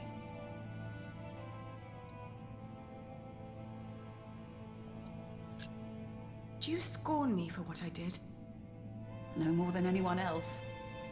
First and foremost, I blame that priest who turned my son into a monk. But you're a very close second.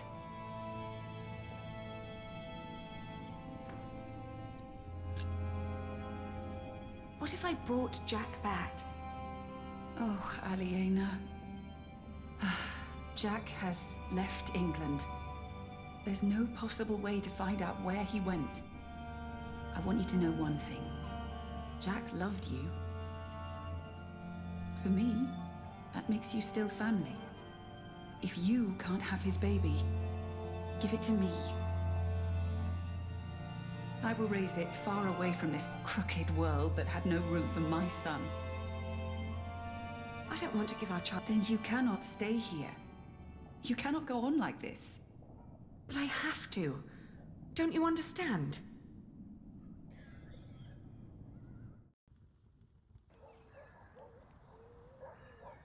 It's finished. I want you to wear it when you go to battle.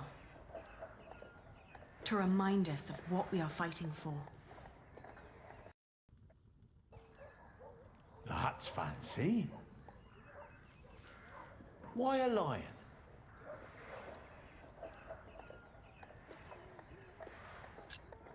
Because it's a strong animal, one which is in command. It symbolizes what we should ceaselessly strive to be. Bloody well put. From now on, I shall be your lion, my lady. I will wear your emblem in battle, and I will make you proud. How's the war going, by the way?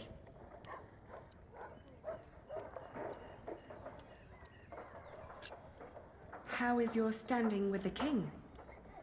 I'm working on it. What about William Hamley?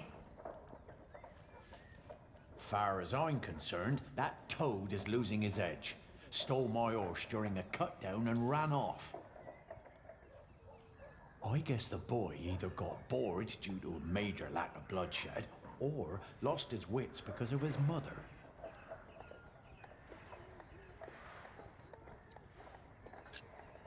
His mother?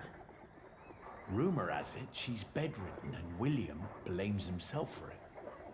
It's turning him into a coward, and I know for a fact that the king spits on cowards. Catface, this is excellent news. It is, but we mustn't let down our guard just yet. So what do we do now? Well, I will wiggle my nuts in the king's direction and keep fighting. There might come the day when he'll strip William from his title and hand it back over to your kin. But, That only works if I have a male heir first. Right. I need to fight, and you need to, well, you know what you have to do. By the way, Alfred, you remember me mentioning William stealing my horse earlier? You need a new one? Oh, that would be so very kind of you. Milady, your husband here is a bloody saint. Did you know that? I'll be out for a while. I've got some business at the market with Martha. Send my regards to the pretty lady. I'll be heading back to court once we're done here. It was good having you here, Sir Catface.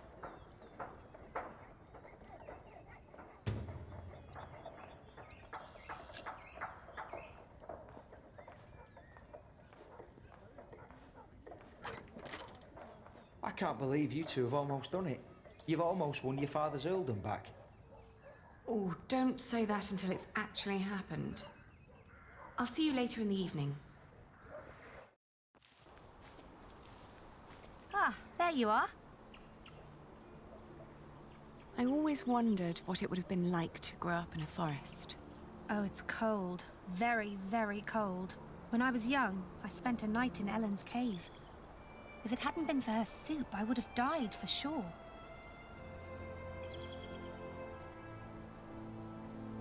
What kind of soup? Just some broth. Jack had killed a deer earlier that day, but had let it spoil. So it was just turnips and nuts. But hunting deer is... I know. It's punishable by death. Jack never was one for rules and laws. Right. He was always busy with something, just not with what Tom asked him to do. Jack? Yes. Yes, he was.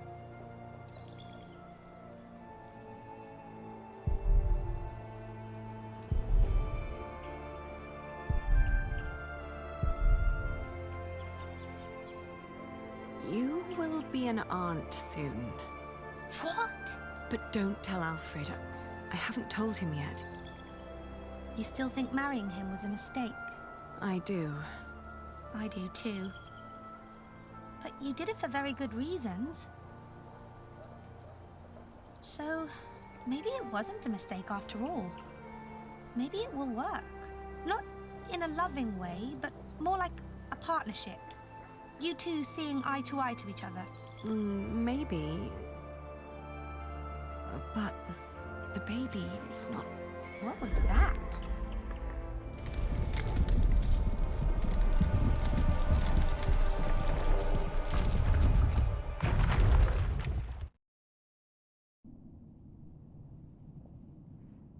They built it too fast.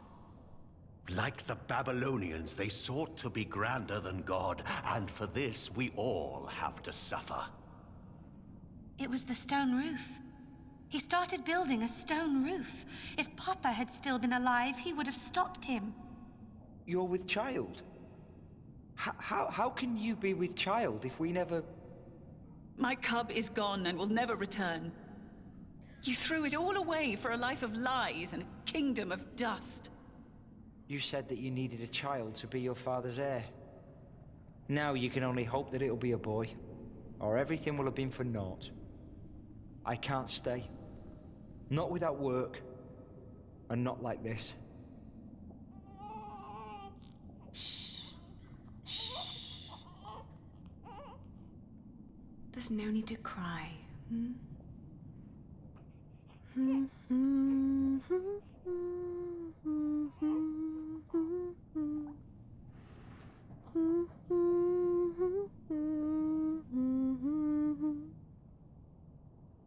There.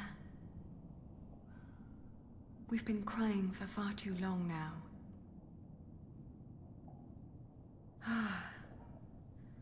Where do we go from here?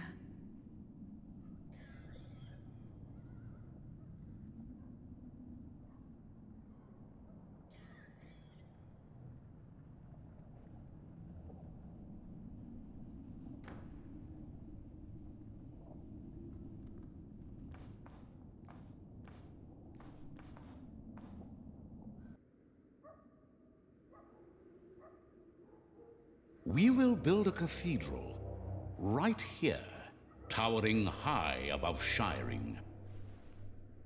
But it will not be a cheap undertaking. Money is no object. I shall build it for our Lord and my mother.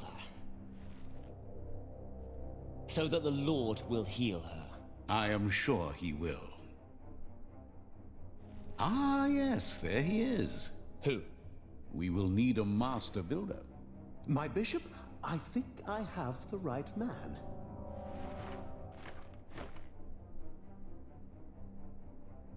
My bishop, my name is Alfred Builder.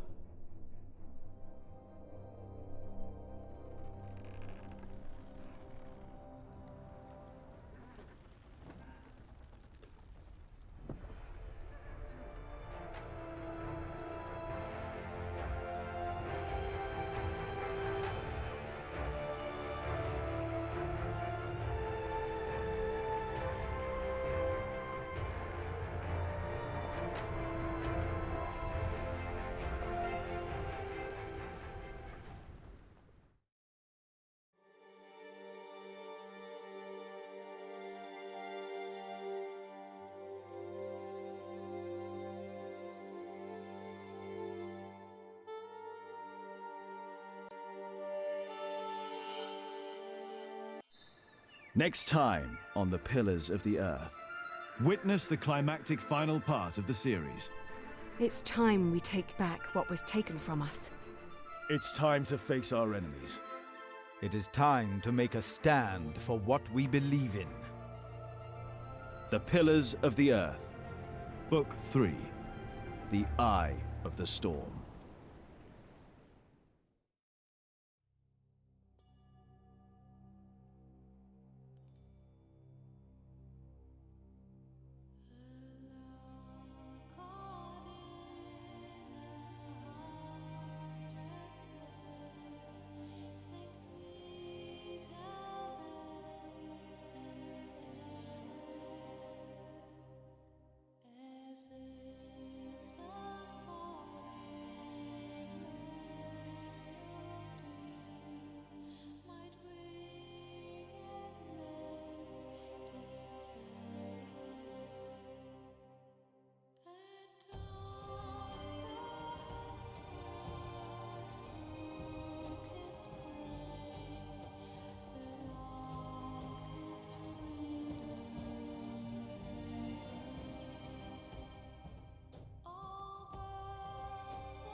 We will build a cathedral right here, towering high above Shiring.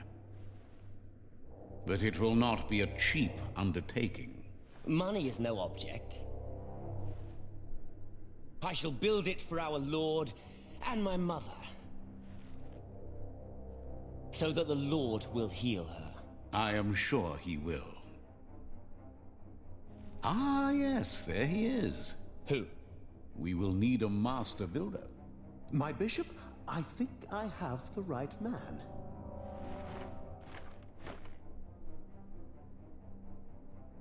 My bishop, my name is Alfred Builder.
The White Ship. She was one of the fastest vessels that was ever built. The man who should be king of the English now, the son of King Henry, was on board when she sailed off. And with the prince there were 140 knights and many nobles, all on their way from Normandy to England. They say the ship hit the rocks, and then a fire broke out. Even before the White Ship had departed, the prince and his men had begun to drink and get violent. Monks that were meant to bless the voyage were then forced to disembark. Some say the ship had been cursed. The king's son and many of his family were pulled down into the Black Sea that night.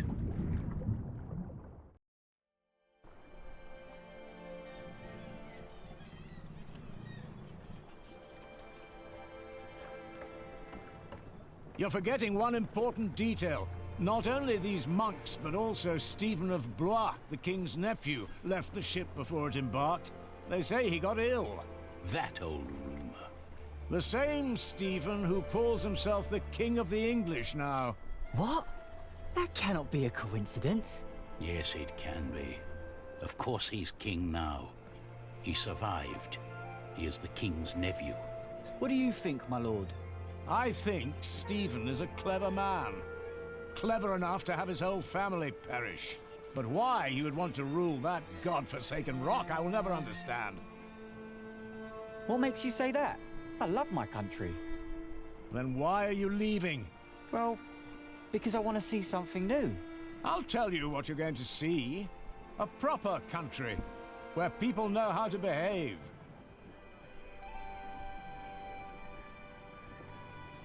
What about you? Why are you leaving?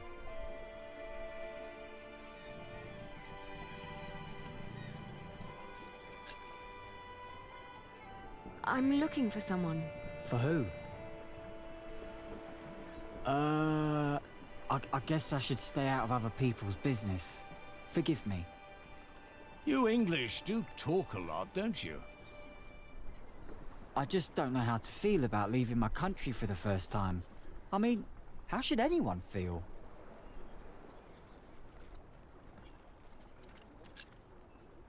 Excited?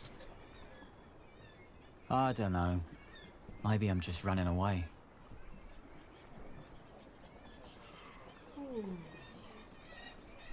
You should all get some rest. It will not be long now till we reach Cherbourg. Thank the Lord. I can't wait to be back.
In the late summer of 1142, I had left my home country, England, for good.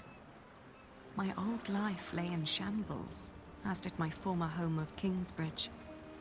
Having failed both my friends and family, I had set out to find my baby's father, the man I still loved with all my heart, Jack Jackson. And so early one morning in July, I finally arrived on the shores of Normandy. With nothing on me but a pouch of coin and a young, curious face yet unnamed, who was just as unfamiliar to this new world as was I.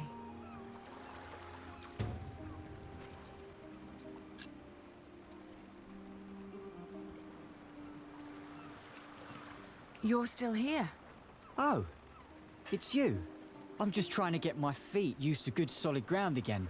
The last bit of our voyage wasn't exactly my pint of ale. I'm looking for someone. A red-haired mason called Jack Jackson. He came to France about a year ago or so. A fellow mason? Great. Unfortunately, I wouldn't know a thing. After all, I just arrived here with you. I know, but should you meet someone like that on your journey, tell him Aliena of Shiring is looking for him. All right. Jack Jackson. I'll keep an eye out for you. Thank you.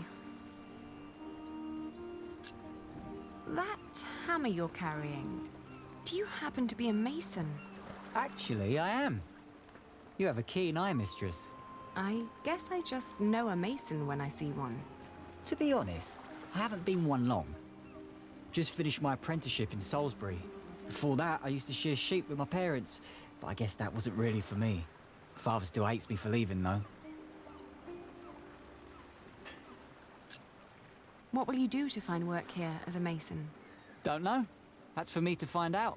All I heard was that the wages are better over here. So you'll just travel from town to town and look for employment? Right. And I'll start in Lasay.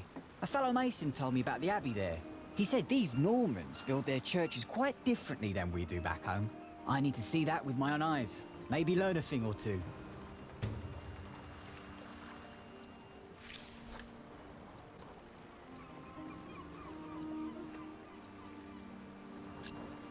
Do many masons go to Lasay? I dunno. It's really just a tiny town. The mason who told me just happened to do some repairs there once. It's likely he told others as well. Have a safe journey. Oh, thank you. You too.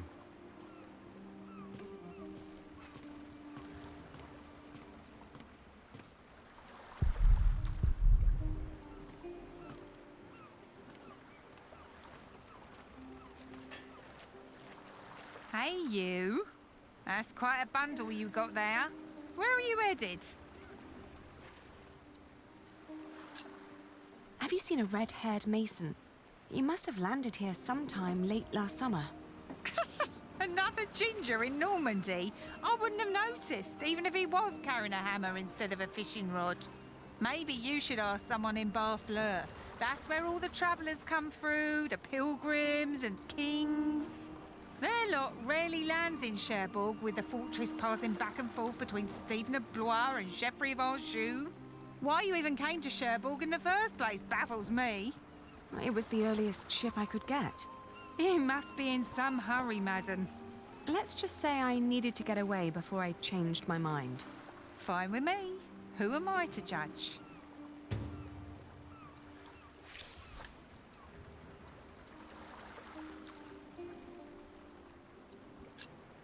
All right.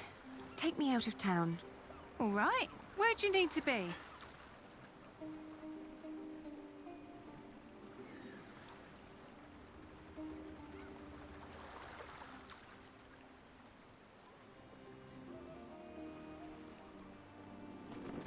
We went to Barfleur, a scenic port town built on granite. It was the biggest harbour in Normandy and the main entry point for the Normans to their new possession of the Isle of England. I talked, maybe I was approaching this the wrong way. What had drawn him to France in the first place? The distance to Kingsbridge? Or something specific? What was my lead?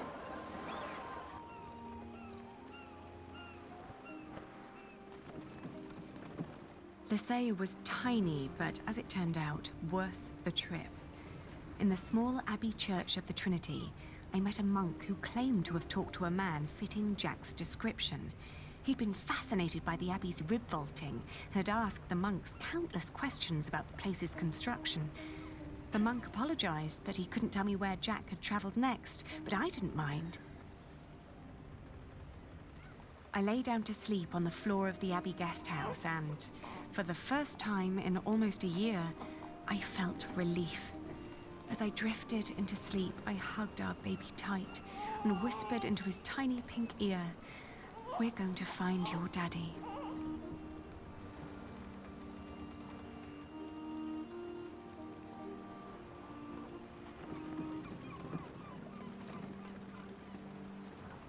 Going to Le Mans reminded me of all the trouble I'd left behind in England. 30 years ago, Le Mans had been conquered by the Plantagenet Geoffrey of Anjou, Maud's husband. And although they'd held it ever since, other noble families kept on pulling at the city, like Maud and Stephen tearing at England.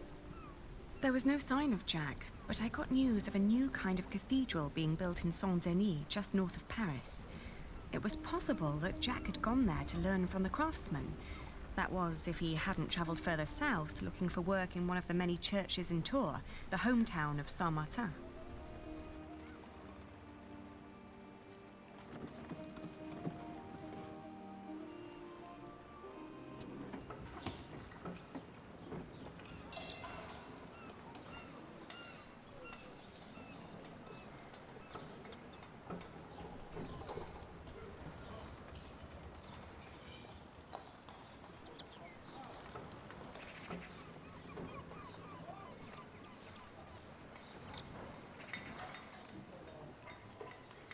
I should talk to him first. Good day. Are you the master builder? What is it? I'm looking for a mason who may have passed through here. An Englishman with carroty hair. He calls himself Jack Jackson. A redhead? Yes. Did you see him? He might have asked for work here. No, I'm not looking for new masons. We're just doing repairs. Ah, but was he here? No, never seen him. Now, stand back, woman. Something could fall on your baby's head.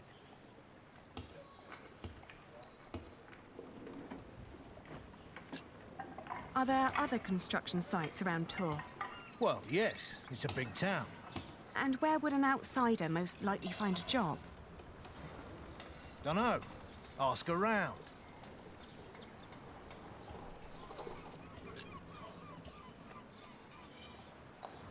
You hesitated when I mentioned a redhead. Are you sure you haven't seen him? Yes, I am sure.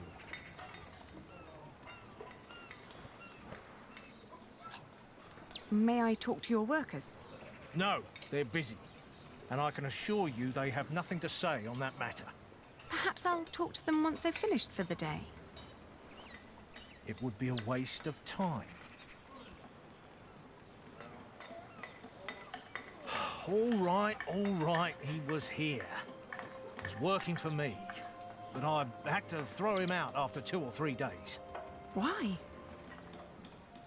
Because he was all want. Let me redesign the roof, let me make the nave lighter.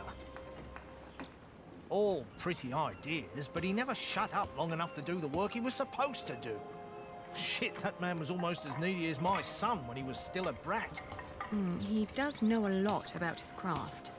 Well, I know masons like him. They grow up gifted, but without a mote of discipline in their guts. Can't work with someone like that. Do you know where he went next? No idea. Maybe to Limoges or Angoulême. Maybe even to La Rochelle. Seemed to have plans for every cathedral on God's green earth, but none for himself. I understand. I'll leave you to it then. Bon voyage.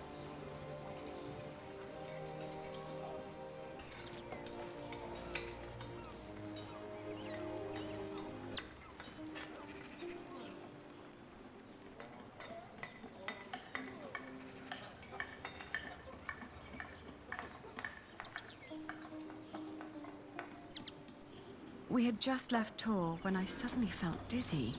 I stopped and made rest, trying to catch my breath, then lost my breakfast in a ditch at the side of the road. To my horror, our baby too had grown pale, his breath shallow like that of an old man. I tried not to panic, but the next inn was a long distance away and we couldn't stay on the road where it was wet and cold.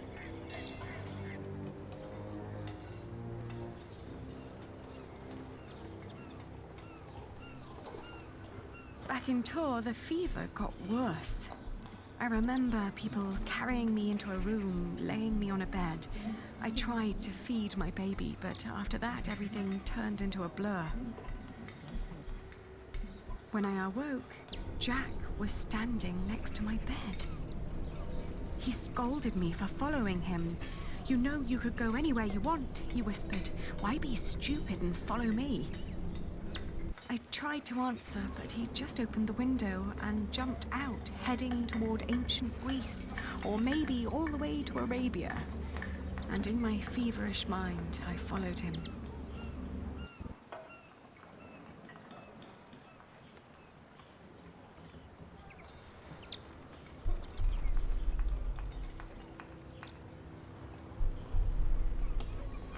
The further I went, the angrier I got.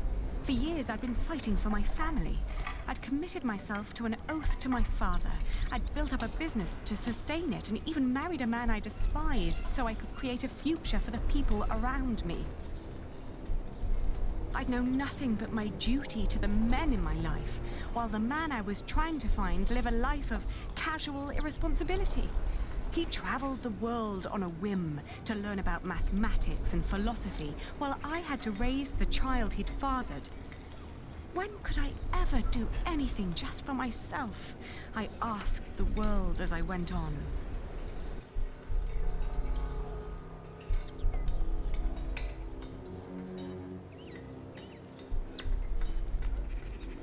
I travelled in a circle all the way to the edge of the world and back, only to return to the place of our failure.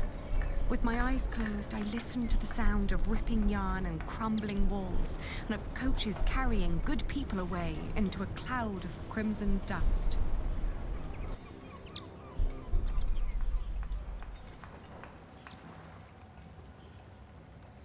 When the last moat had settled, I opened my eyes again and found myself in a dirty little room.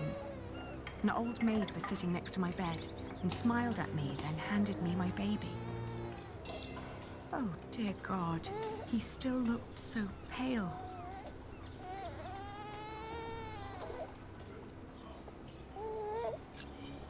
I tried to feed him, but he refused. Oh, please, God, let him live. Don't punish him for my own sins. I gently caressed his head until finally he put his mouth to my breast and drank more and more, becoming greedier with every swallow. We had both been spared. We rested one more day. Then I gathered my things and headed back to the cathedral to thank the Lord for his mercy.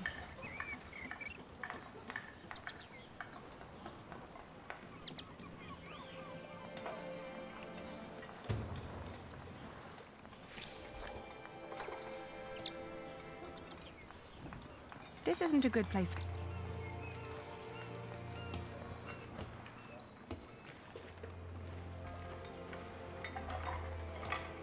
I thank you, dear Lord. All right, steady now. I thank you for having spared my child. I thank you for... Don't let go until it's done.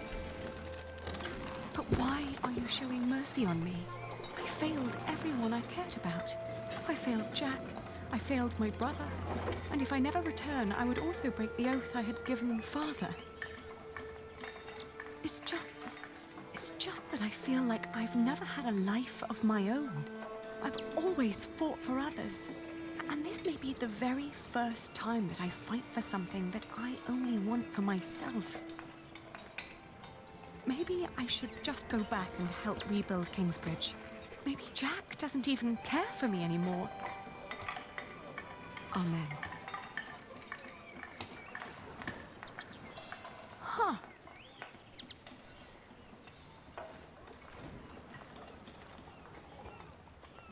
I've seen one of those before. It's amazing, isn't it? The man who did that really had it in him.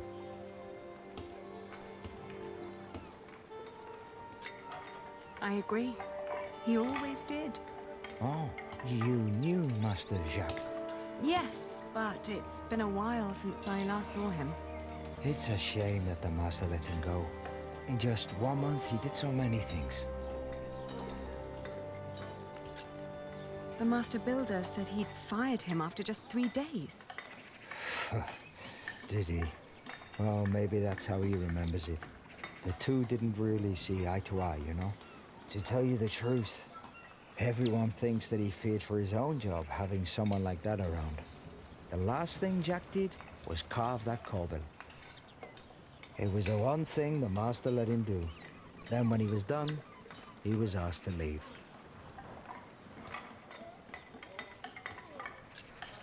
Your master said he had no discipline.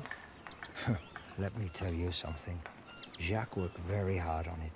He was impatient and had a temper, but you could see that he tried to overcome it. Conquering that rock was very important to him. Oh, I understand that so well. Do you happen to know where he went next? He wanted to walk the pilgrim trail to Santiago de Compostela. The Camino?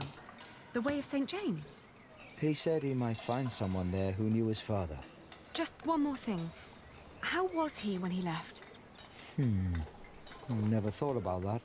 Relieved, I guess. He seemed ready for something new. Thank you so much for your help. Think nothing of it. And good luck on your travels. May you find what you are looking for.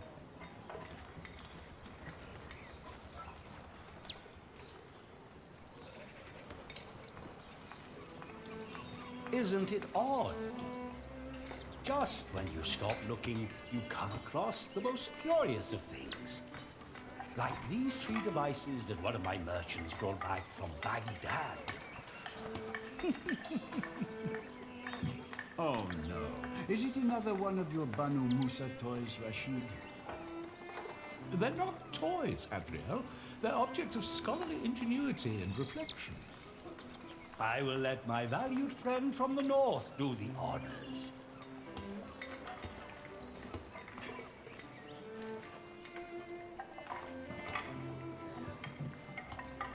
Jack, if you may.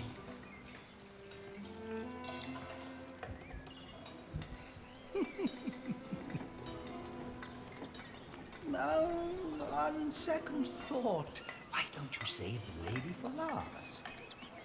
Otherwise, the other 2 devices might appear bland and boring in comparison. I agree. For one, let me draw your attention to the magnificent songbird on the table.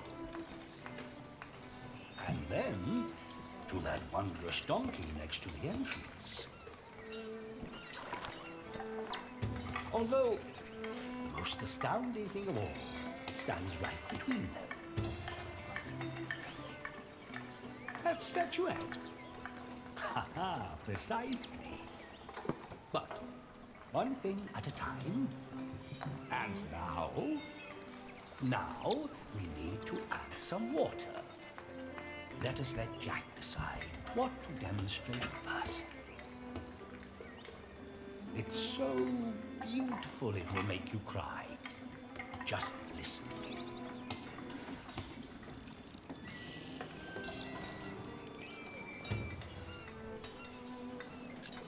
Well, how marvelous! How does it work? Maybe it's a miracle. Right. Go on, Jack. Tell them.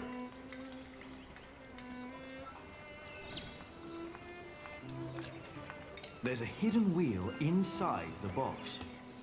It turns an axle that in return raises and drops a sequence of small cylinders inside. These cylinders work like fingers playing a flute. But who is blowing into the flute?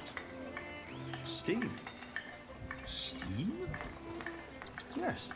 When I opened the pipe, it gradually pushed itself into the tube. The power of steam. For once, I must agree. This is brilliant. Of course! It was created by a Muslim after all. Let's not get ahead of ourselves. What else have you got, Rashid? Anyone care for some tea? Thank you, my daughter. We will have some as soon as Jack has finished our presentation. Mind if I watch? Of course not. So, who is this man, Rashid? Jack is a friend of the house. No, it's too heavy. A brilliant man, a scholar and a talented artist. Just the other day, he explained Euclid to me. What is that? A Greek who wrote a book called The Elements of Geometry. I could watch this man scoop up water all day. The Egyptians translated it into Arabic, and now the Englishmen are turning it into Latin. How very peculiar.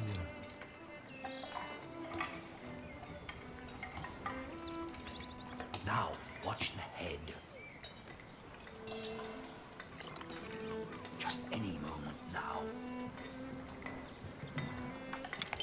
There. Did you see?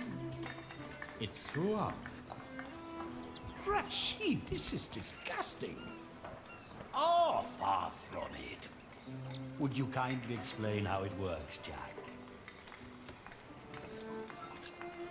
You see that bowl floating on top of the water? At the bottom of that bowl is a small hole. Through it, the bowl is slowly filled with liquid. Once it's full, it sinks, pulling a string which makes the ball drop onto a weight. This, in return, pulls the bowl up again, emptying it in the process. Thus resetting the entire mechanism.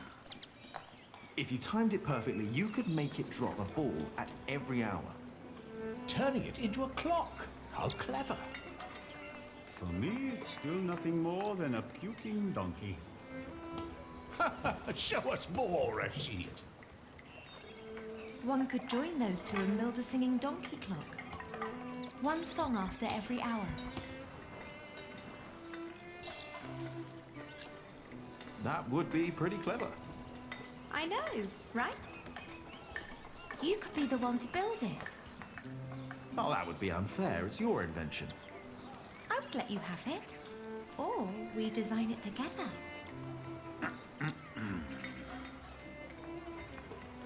You still haven't shown us that statuette yet. Of course. Jack, if you may.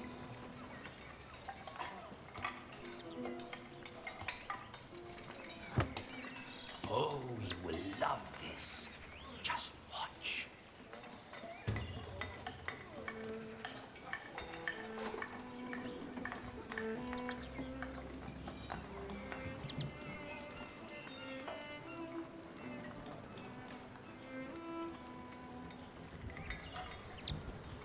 Don't let me distract you, Jack.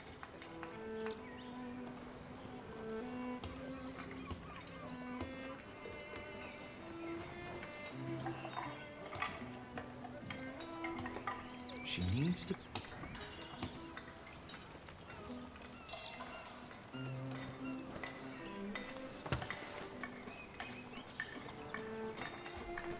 And now? Just be patient, but don't look away. It takes some time for her to... To do what? Hmm? Is it crying? Isn't that amazing? No, it's irritating. Rashid, what is going on?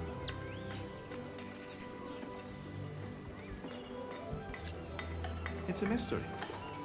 Rashid, please.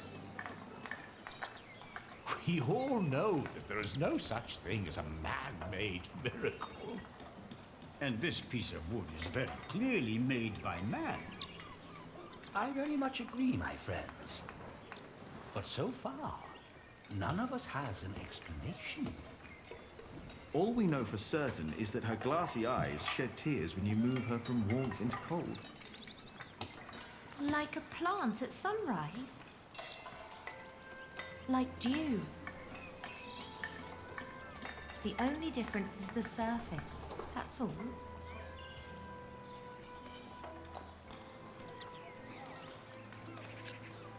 I think you may be onto something. Am I? Of course, I had no intention of disturbing your conversation. But if you can find out why there's dew gathering on a plant, you may understand why that woman is so weepy. So, who wants a cup of tea? I'll have some. Your daughter is quite something, Rashid. A scholar in her own right. I know. I'd rather she wasn't. It would make marrying her off so much easier. Oh, I'm certain that won't stay a problem for long. Maybe the dew originates from invisible water in the air. Water that stays hidden when it's hot.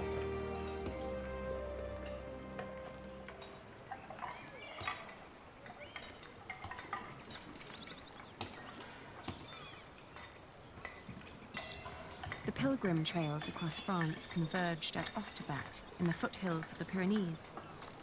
There, the group of 20 or so pilgrims who had been travelling alongside me since I'd left Tours swelled to about 70.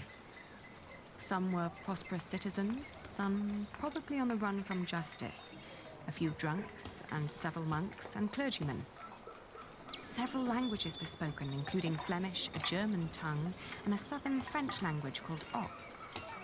Nevertheless, there was no lack of communication among them, and as we crossed the Pyrenees, they sang, played games, told stories, and in several cases had love affairs.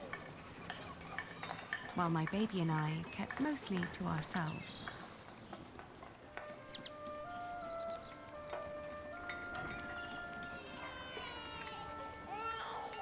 Ganz schön frech, die mit ihrem Kind.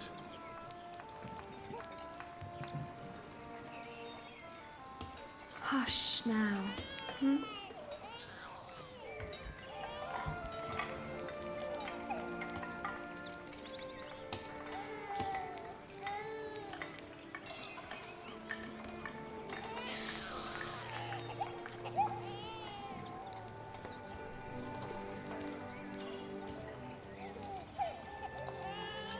Richtig dreist. Kann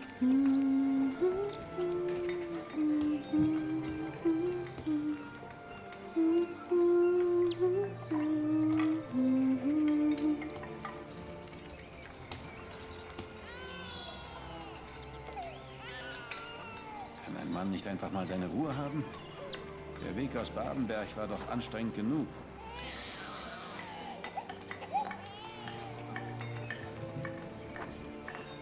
Ein Kind hat ja auch gar nichts verloren. Stimmt doch, oder? Jetzt ist aber gut.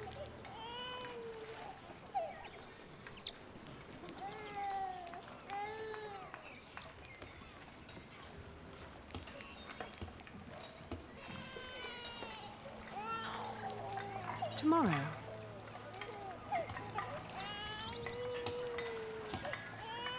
Dear Lord, what are you doing? You should get out of the water. It's freezing. My ring. I lost my ring. Dear Lord, please show mercy.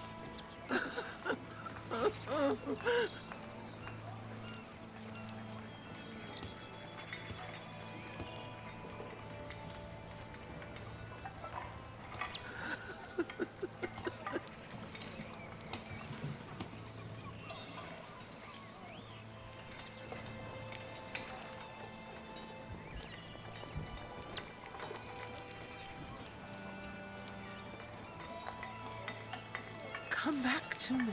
Please come back to me.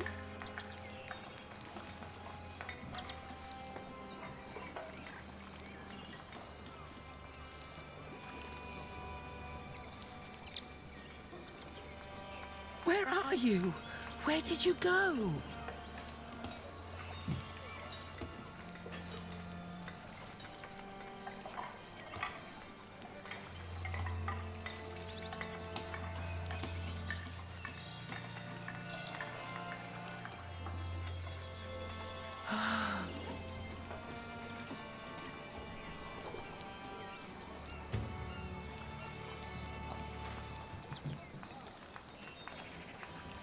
I found it.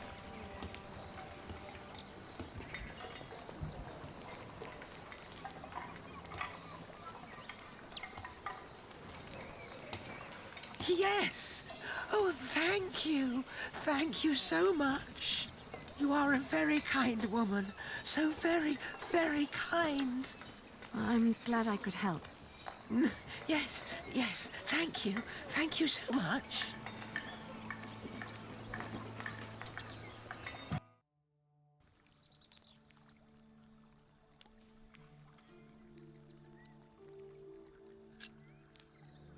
I can see this ring is very precious to you. It was a gift from my stepmother. She thought I would stay forever, but I didn't.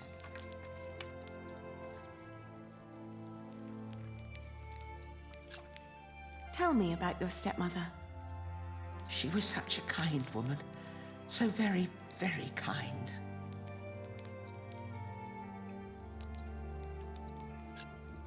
Why did you leave? Oh, I thought I didn't belong. She always said I was her daughter, but I was sure she was lying. I was so selfish and so stupid. Too stupid to see I really was happy.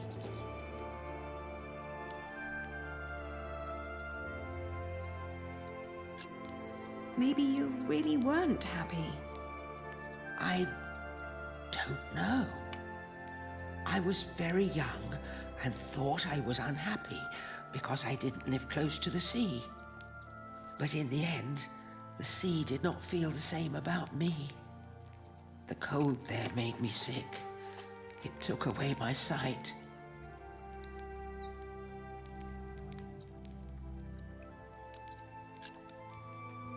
It was courageous of you to leave. You did what your heart told you to. I was stupid. So stupid. Ah, that's why you went on the pilgrimage.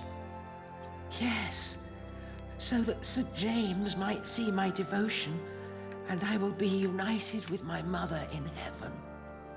I'm just not as kind as you. Not kind at all.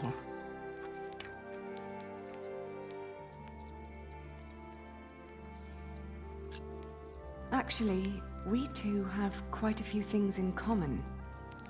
I too am trying to make amends with the one man I loved the most. I was told he went straight to Santiago.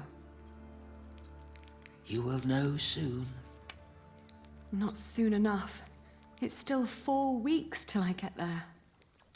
He'll be there, I'm sure of it. I hope so. I just feel that with every day that passes, I'm losing him a bit more. And that the only thing I can allow myself still to hope for is not love, but forgiveness. I understand. Hey, hush now. Not long now and our journey will be over,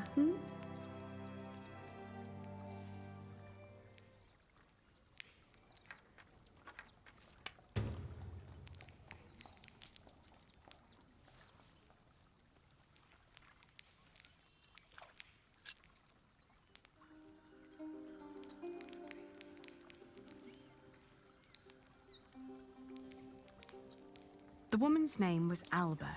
She came from a small town somewhere in Catalonia. I quickly got used to her constantly feeling out for her stepmother's ring and the sad guilt that would always follow in her milky eyes. I wasn't sure if she appreciated my company, but I couldn't leave her on her own either.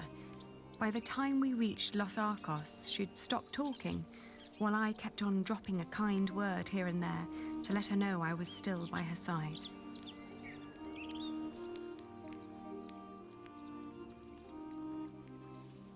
Alba believed herself to be of weak mind and body, and yet she walked the Camino with a strong sense of purpose that willed her onward.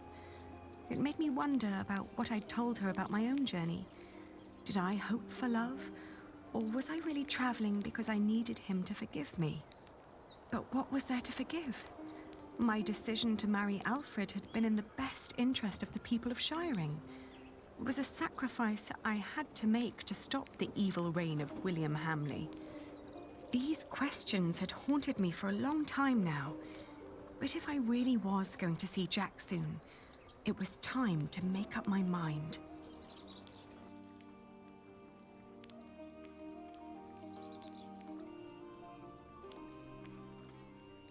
Around Lyon, the path began to gradually turn uphill. It was only 2 more weeks till we'd reached Santiago. The baby was in a good mood, and so, surprisingly, was Alba.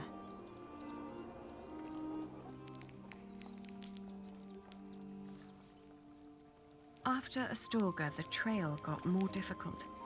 Alba became slower and slower, and we had to rest more. She became quiet again. The strain on her old body grew, and she worried that she might not be able to reach the end. Still, we managed to push onward. The next morning, she refused to get up. Her breathing was disturbingly shallow, and she hardly noticed me touching her forehead. "Everything hurts," she said, and urged me to continue without her. Of course, I stayed with her. I brought her food and water and sat by her side. But day after day, her condition grew worse. She kept on urging me to go, to find Jack, saying the monks of Ponferrada would take care of her. I'd hardly known her, and most of the time she'd tried to push me away, as if she considered herself a nuisance that slowed me down and who didn't deserve company. It wasn't until a few moments before she died that, for the first time, she smiled at me, and I like to believe that she saw me smile back. I still like to believe that here, in this unlikely place, dying next to a near stranger, she'd found a moment of serenity and happiness, but she'd not reached Santiago. When I left, that thought still haunted me. To see that a journey could come to an end so suddenly. But what would be different if she had reached Santiago? Could she have been disappointed by what she found?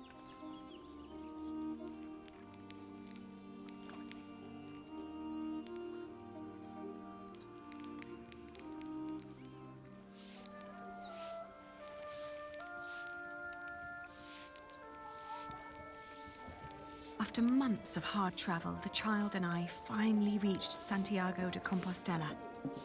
In the evening, we attended Mass in the great cathedral, then started to roam the town looking for my dear Jack. It was almost dawn when finally a priest pointed me to an inn close by.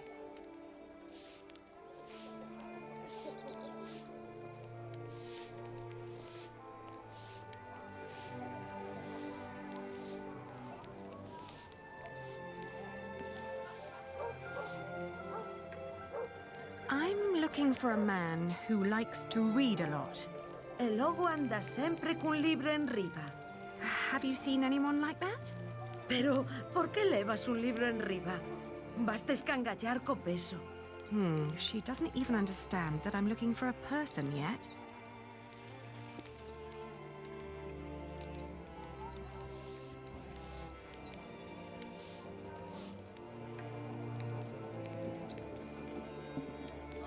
Que cousinha, it's rubio.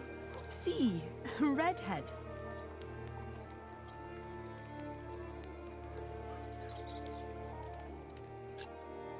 Have you seen his father, Padre del Niño?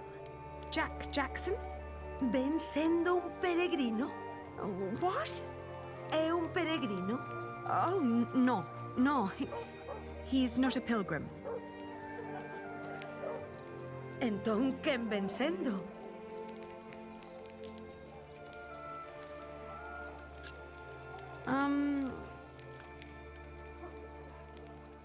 Let me show you something.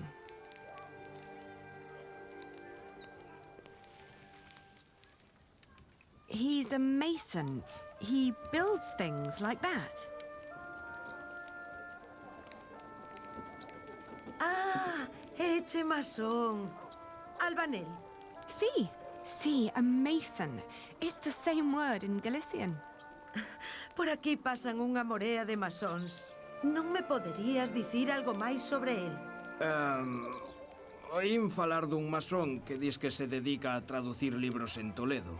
Polo visto, di que se chama Jack. Yes, Jack. Have you seen him? Non sei cal será o seu apelido, pero ben é certo que non chai moitos masóns rubios aos que lles guste ler. Se tan desesperada está, por que non vai a Toledo a comprobalo por si mesma? Entón, marchou para Toledo.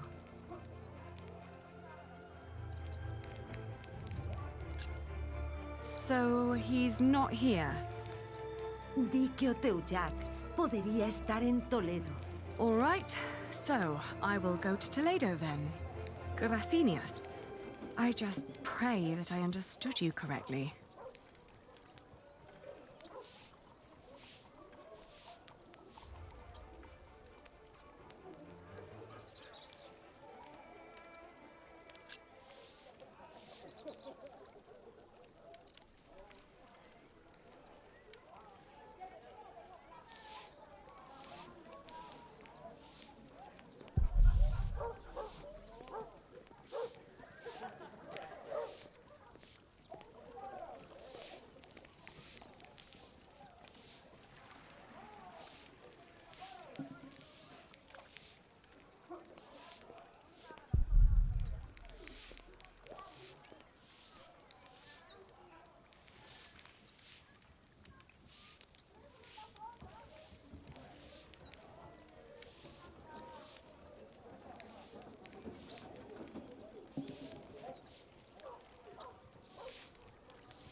It's his.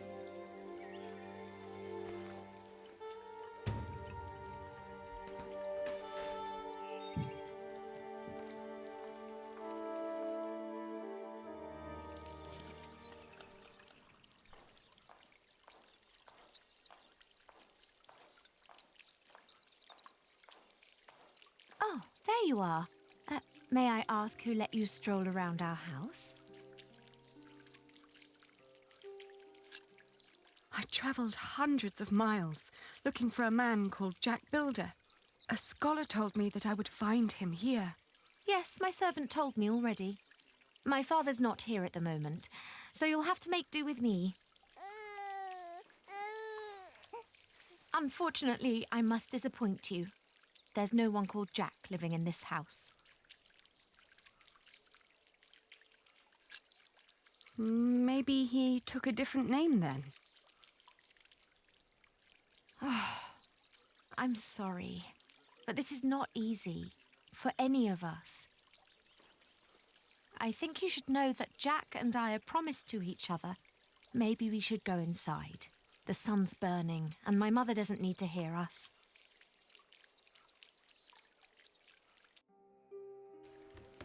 Jack told me about you. You are Aliena.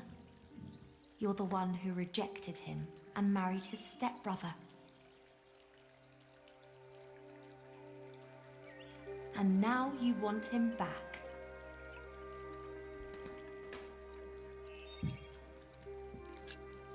I'm here because I love him.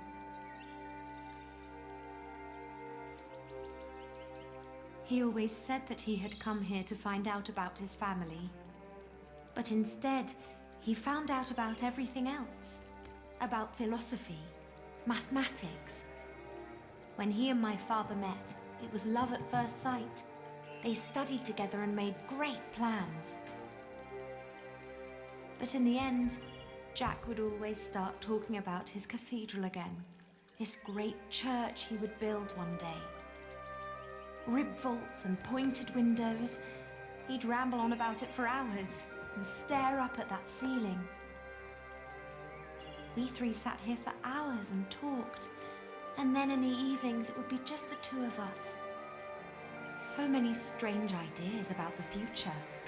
Some barely more than silly dreams. Others almost in arm's reach.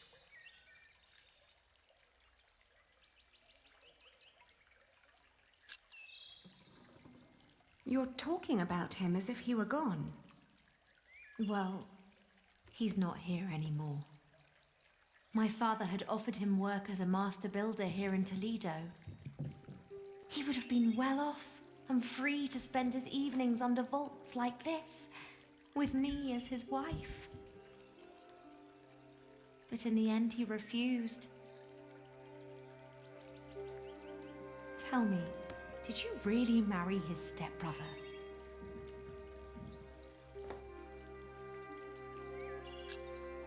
It was a mistake. I know that now. I did it to fulfill a promise I'd made to my father. I thought I had no choice. I didn't want to hurt him. Believe me. I do. You know, he left me because of you.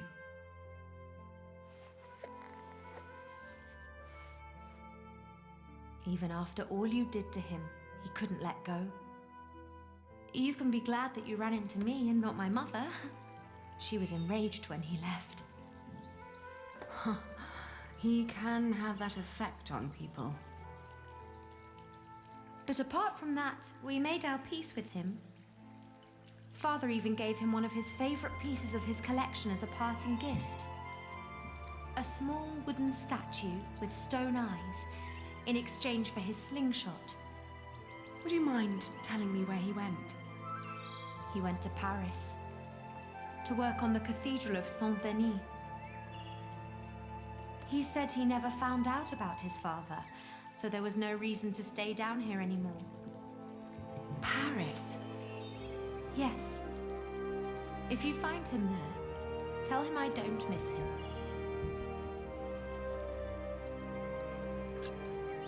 Thank you, and all the best to your family. Thank you. What is the child's name, by the way? Well, he has none yet. I wouldn't name him without Jack. Isn't that a bit silly? Maybe. But he's his son as well as mine. It's his right to have a say in it too. Then off to Paris. That baby needs a name. He will get one. Thank you.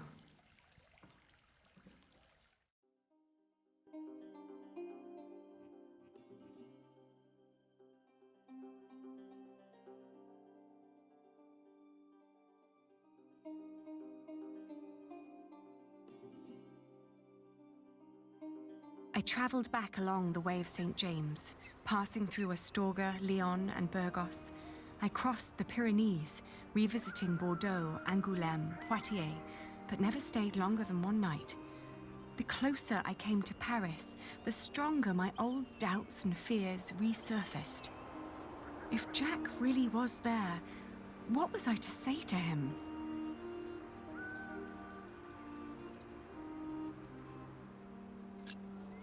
I'd pull him very, very close, wishing for all the wounds to heal as quickly as they could.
There.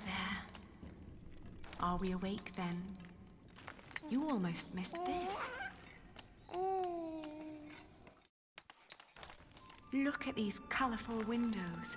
Look at the light.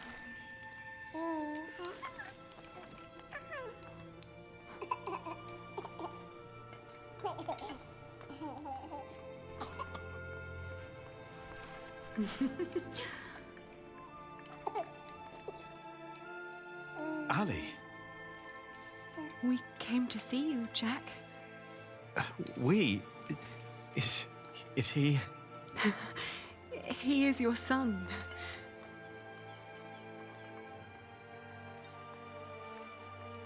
My son?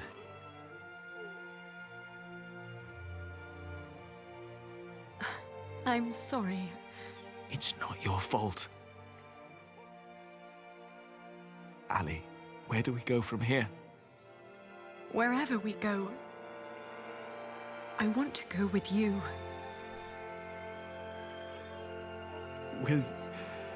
Will you marry me? Both of you. We will.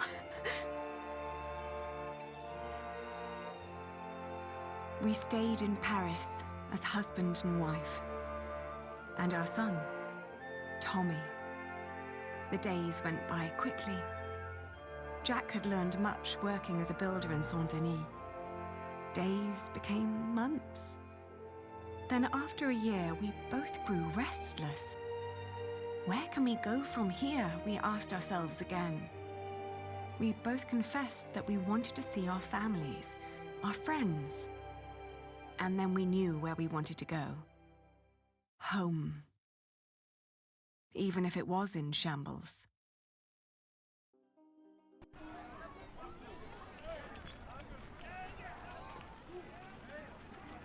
We need to hurry.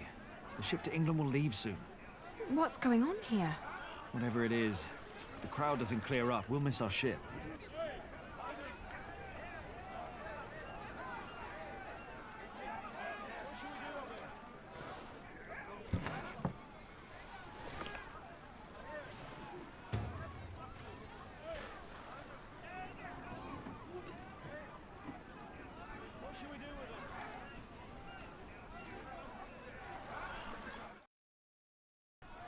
Do you know what's going on? Oh, chaos. I can't get these people to calm down. God knows I tried. What happened? The jongleur told the crowd a few stories. Then he sold people some miracle charms, but it was just fairy tales and painted stones. Well, it always is. I know, but I'd need a real miracle to calm them down now. Otherwise, they'll rip him apart.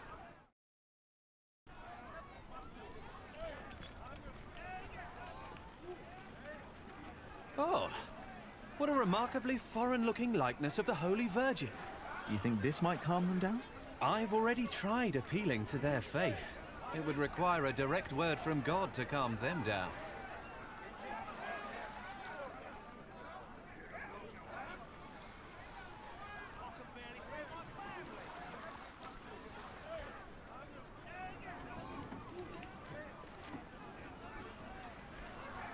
Could make the horse get their attention. Or ride it through the crowd. That sounds a bit dangerous, doesn't it? You think? No, that would only get me in trouble.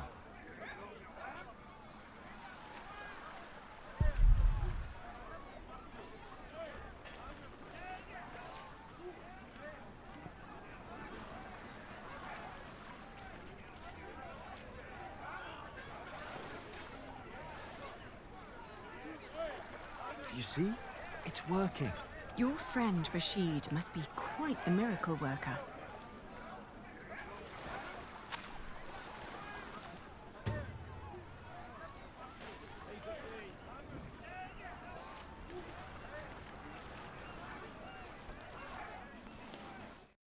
Look! What's going on? The Holy Mother. She's crying. Revere the Holy Mother, for she has blessed us with a sign from the heavens. Cease your doings right now and witness the miracle. It's true! Lord in heaven. Why is she crying?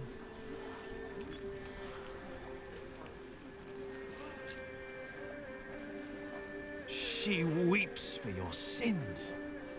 What has this man done to you that you would treat him like a wild animal? He tricked us and took our coin. And you would kill him for your own foolishness. The Holy Virgin weeps, for you are not living by the word of God. It is the Mother of God. Forgive us, Holy Mother. Where did she come from?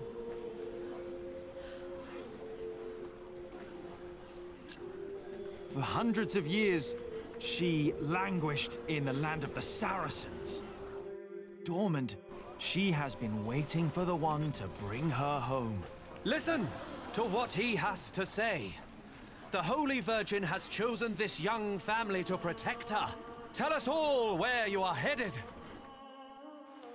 Her destination is beyond these waters. In the small town of Kingsbridge, in the earldom of Shiring. There she wants to rest. Kingsbridge? Where's that? Hail Mary! Make way for the Holy Virgin! Hallelujah! Make Robert well! Huh? Blessed Mary, let my daughter conceive! Give us a good harvest! They're donating to ask for her blessing. Oh. The weeping Madonna shall hear your prayer. And with your donations, I shall build her a new shrine at Kingsbridge, a cathedral.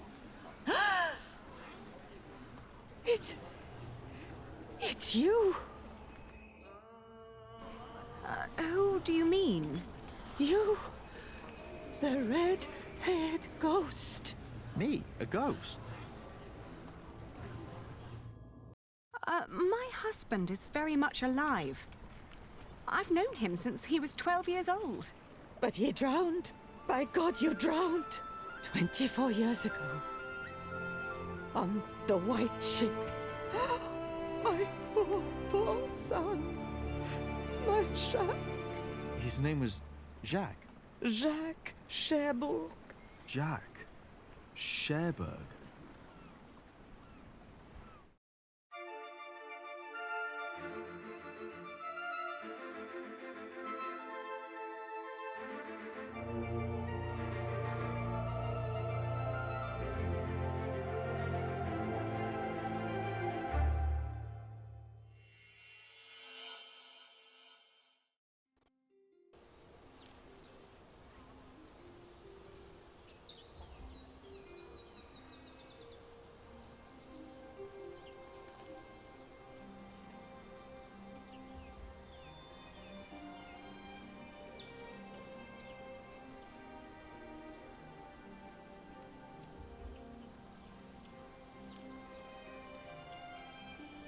So much has grown.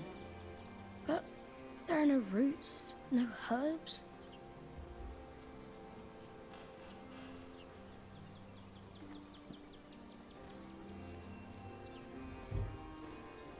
What are you looking at, Jonathan? The garden is in disorder. I want it to be right again, but I don't know how to do it. Before I became prior, I thought the same about Kingsbridge. Well, what did you do? I cleaned up. Where do we start?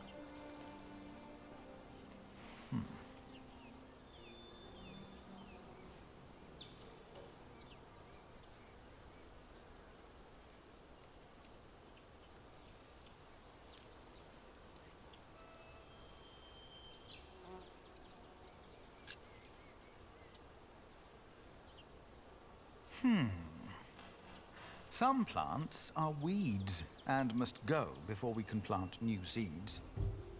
What are weeds? They take away what the other plants need to grow. Light, water, room. What do we do? Pluck them. They look a lot like every other plant, so you need to learn how to tell them apart. Here, you see those? They're called wood sorrel. Let's pluck only those for now. I'll do it. If you insist. Make sure to pull out all of the thin roots. And now what do I do?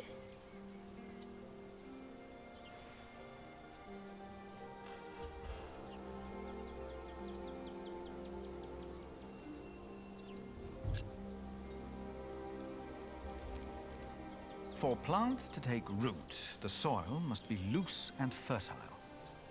So, may I dig now?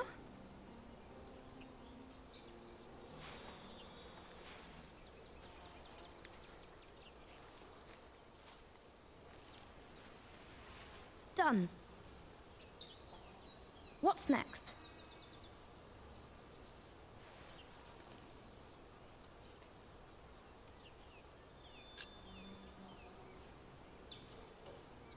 Plants also need plenty of water.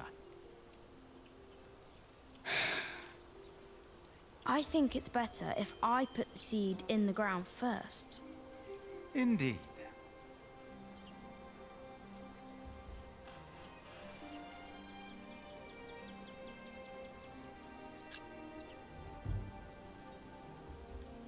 Stay here. I'll be right back.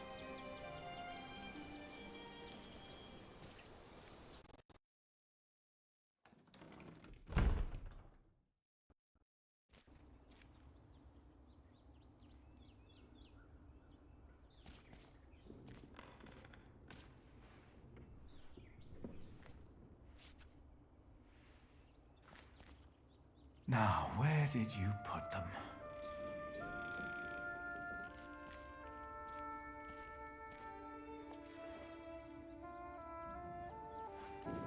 Ah, here they are.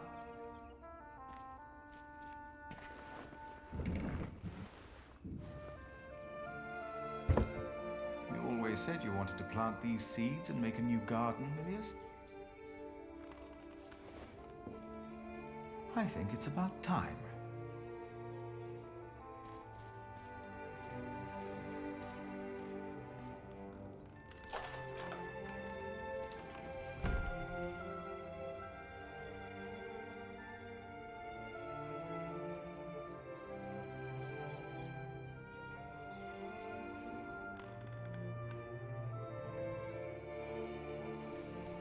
What did you bring? Do you remember Milius? A kind man with a warm smile. Well, he told me to give you this. Wow!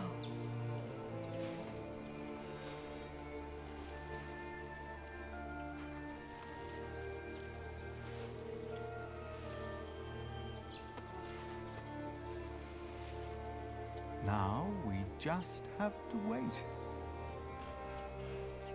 All right.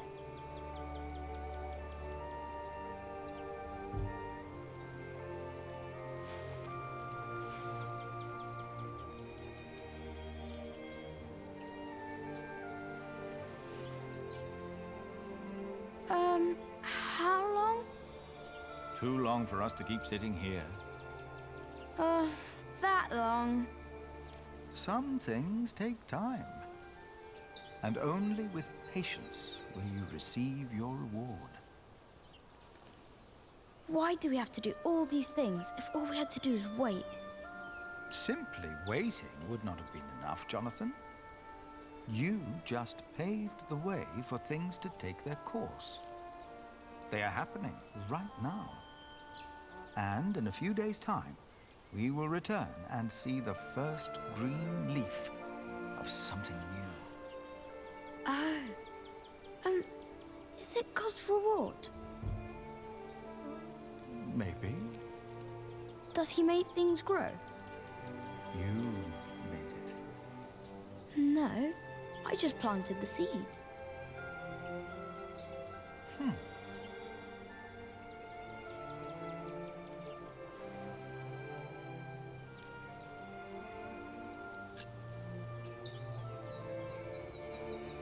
Now you can fetch some water from the rain barrel. But that water's smelly. It's been there forever. There are many trees by the river. I bet that water's better. That's a longer walk, though. I don't mind. The distance is worth it. Maybe you're right. It is worth it. Let's walk together, then. But I'll carry the bucket.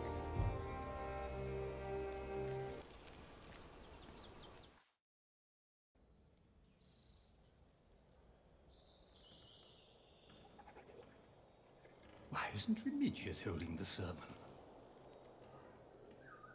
What's gotten into Philip?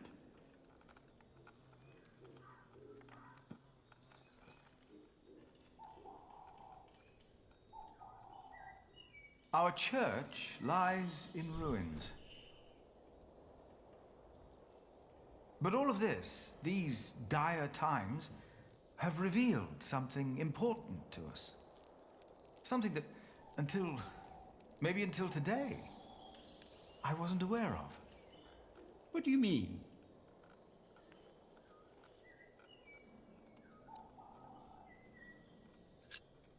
You've been praying in these ruins.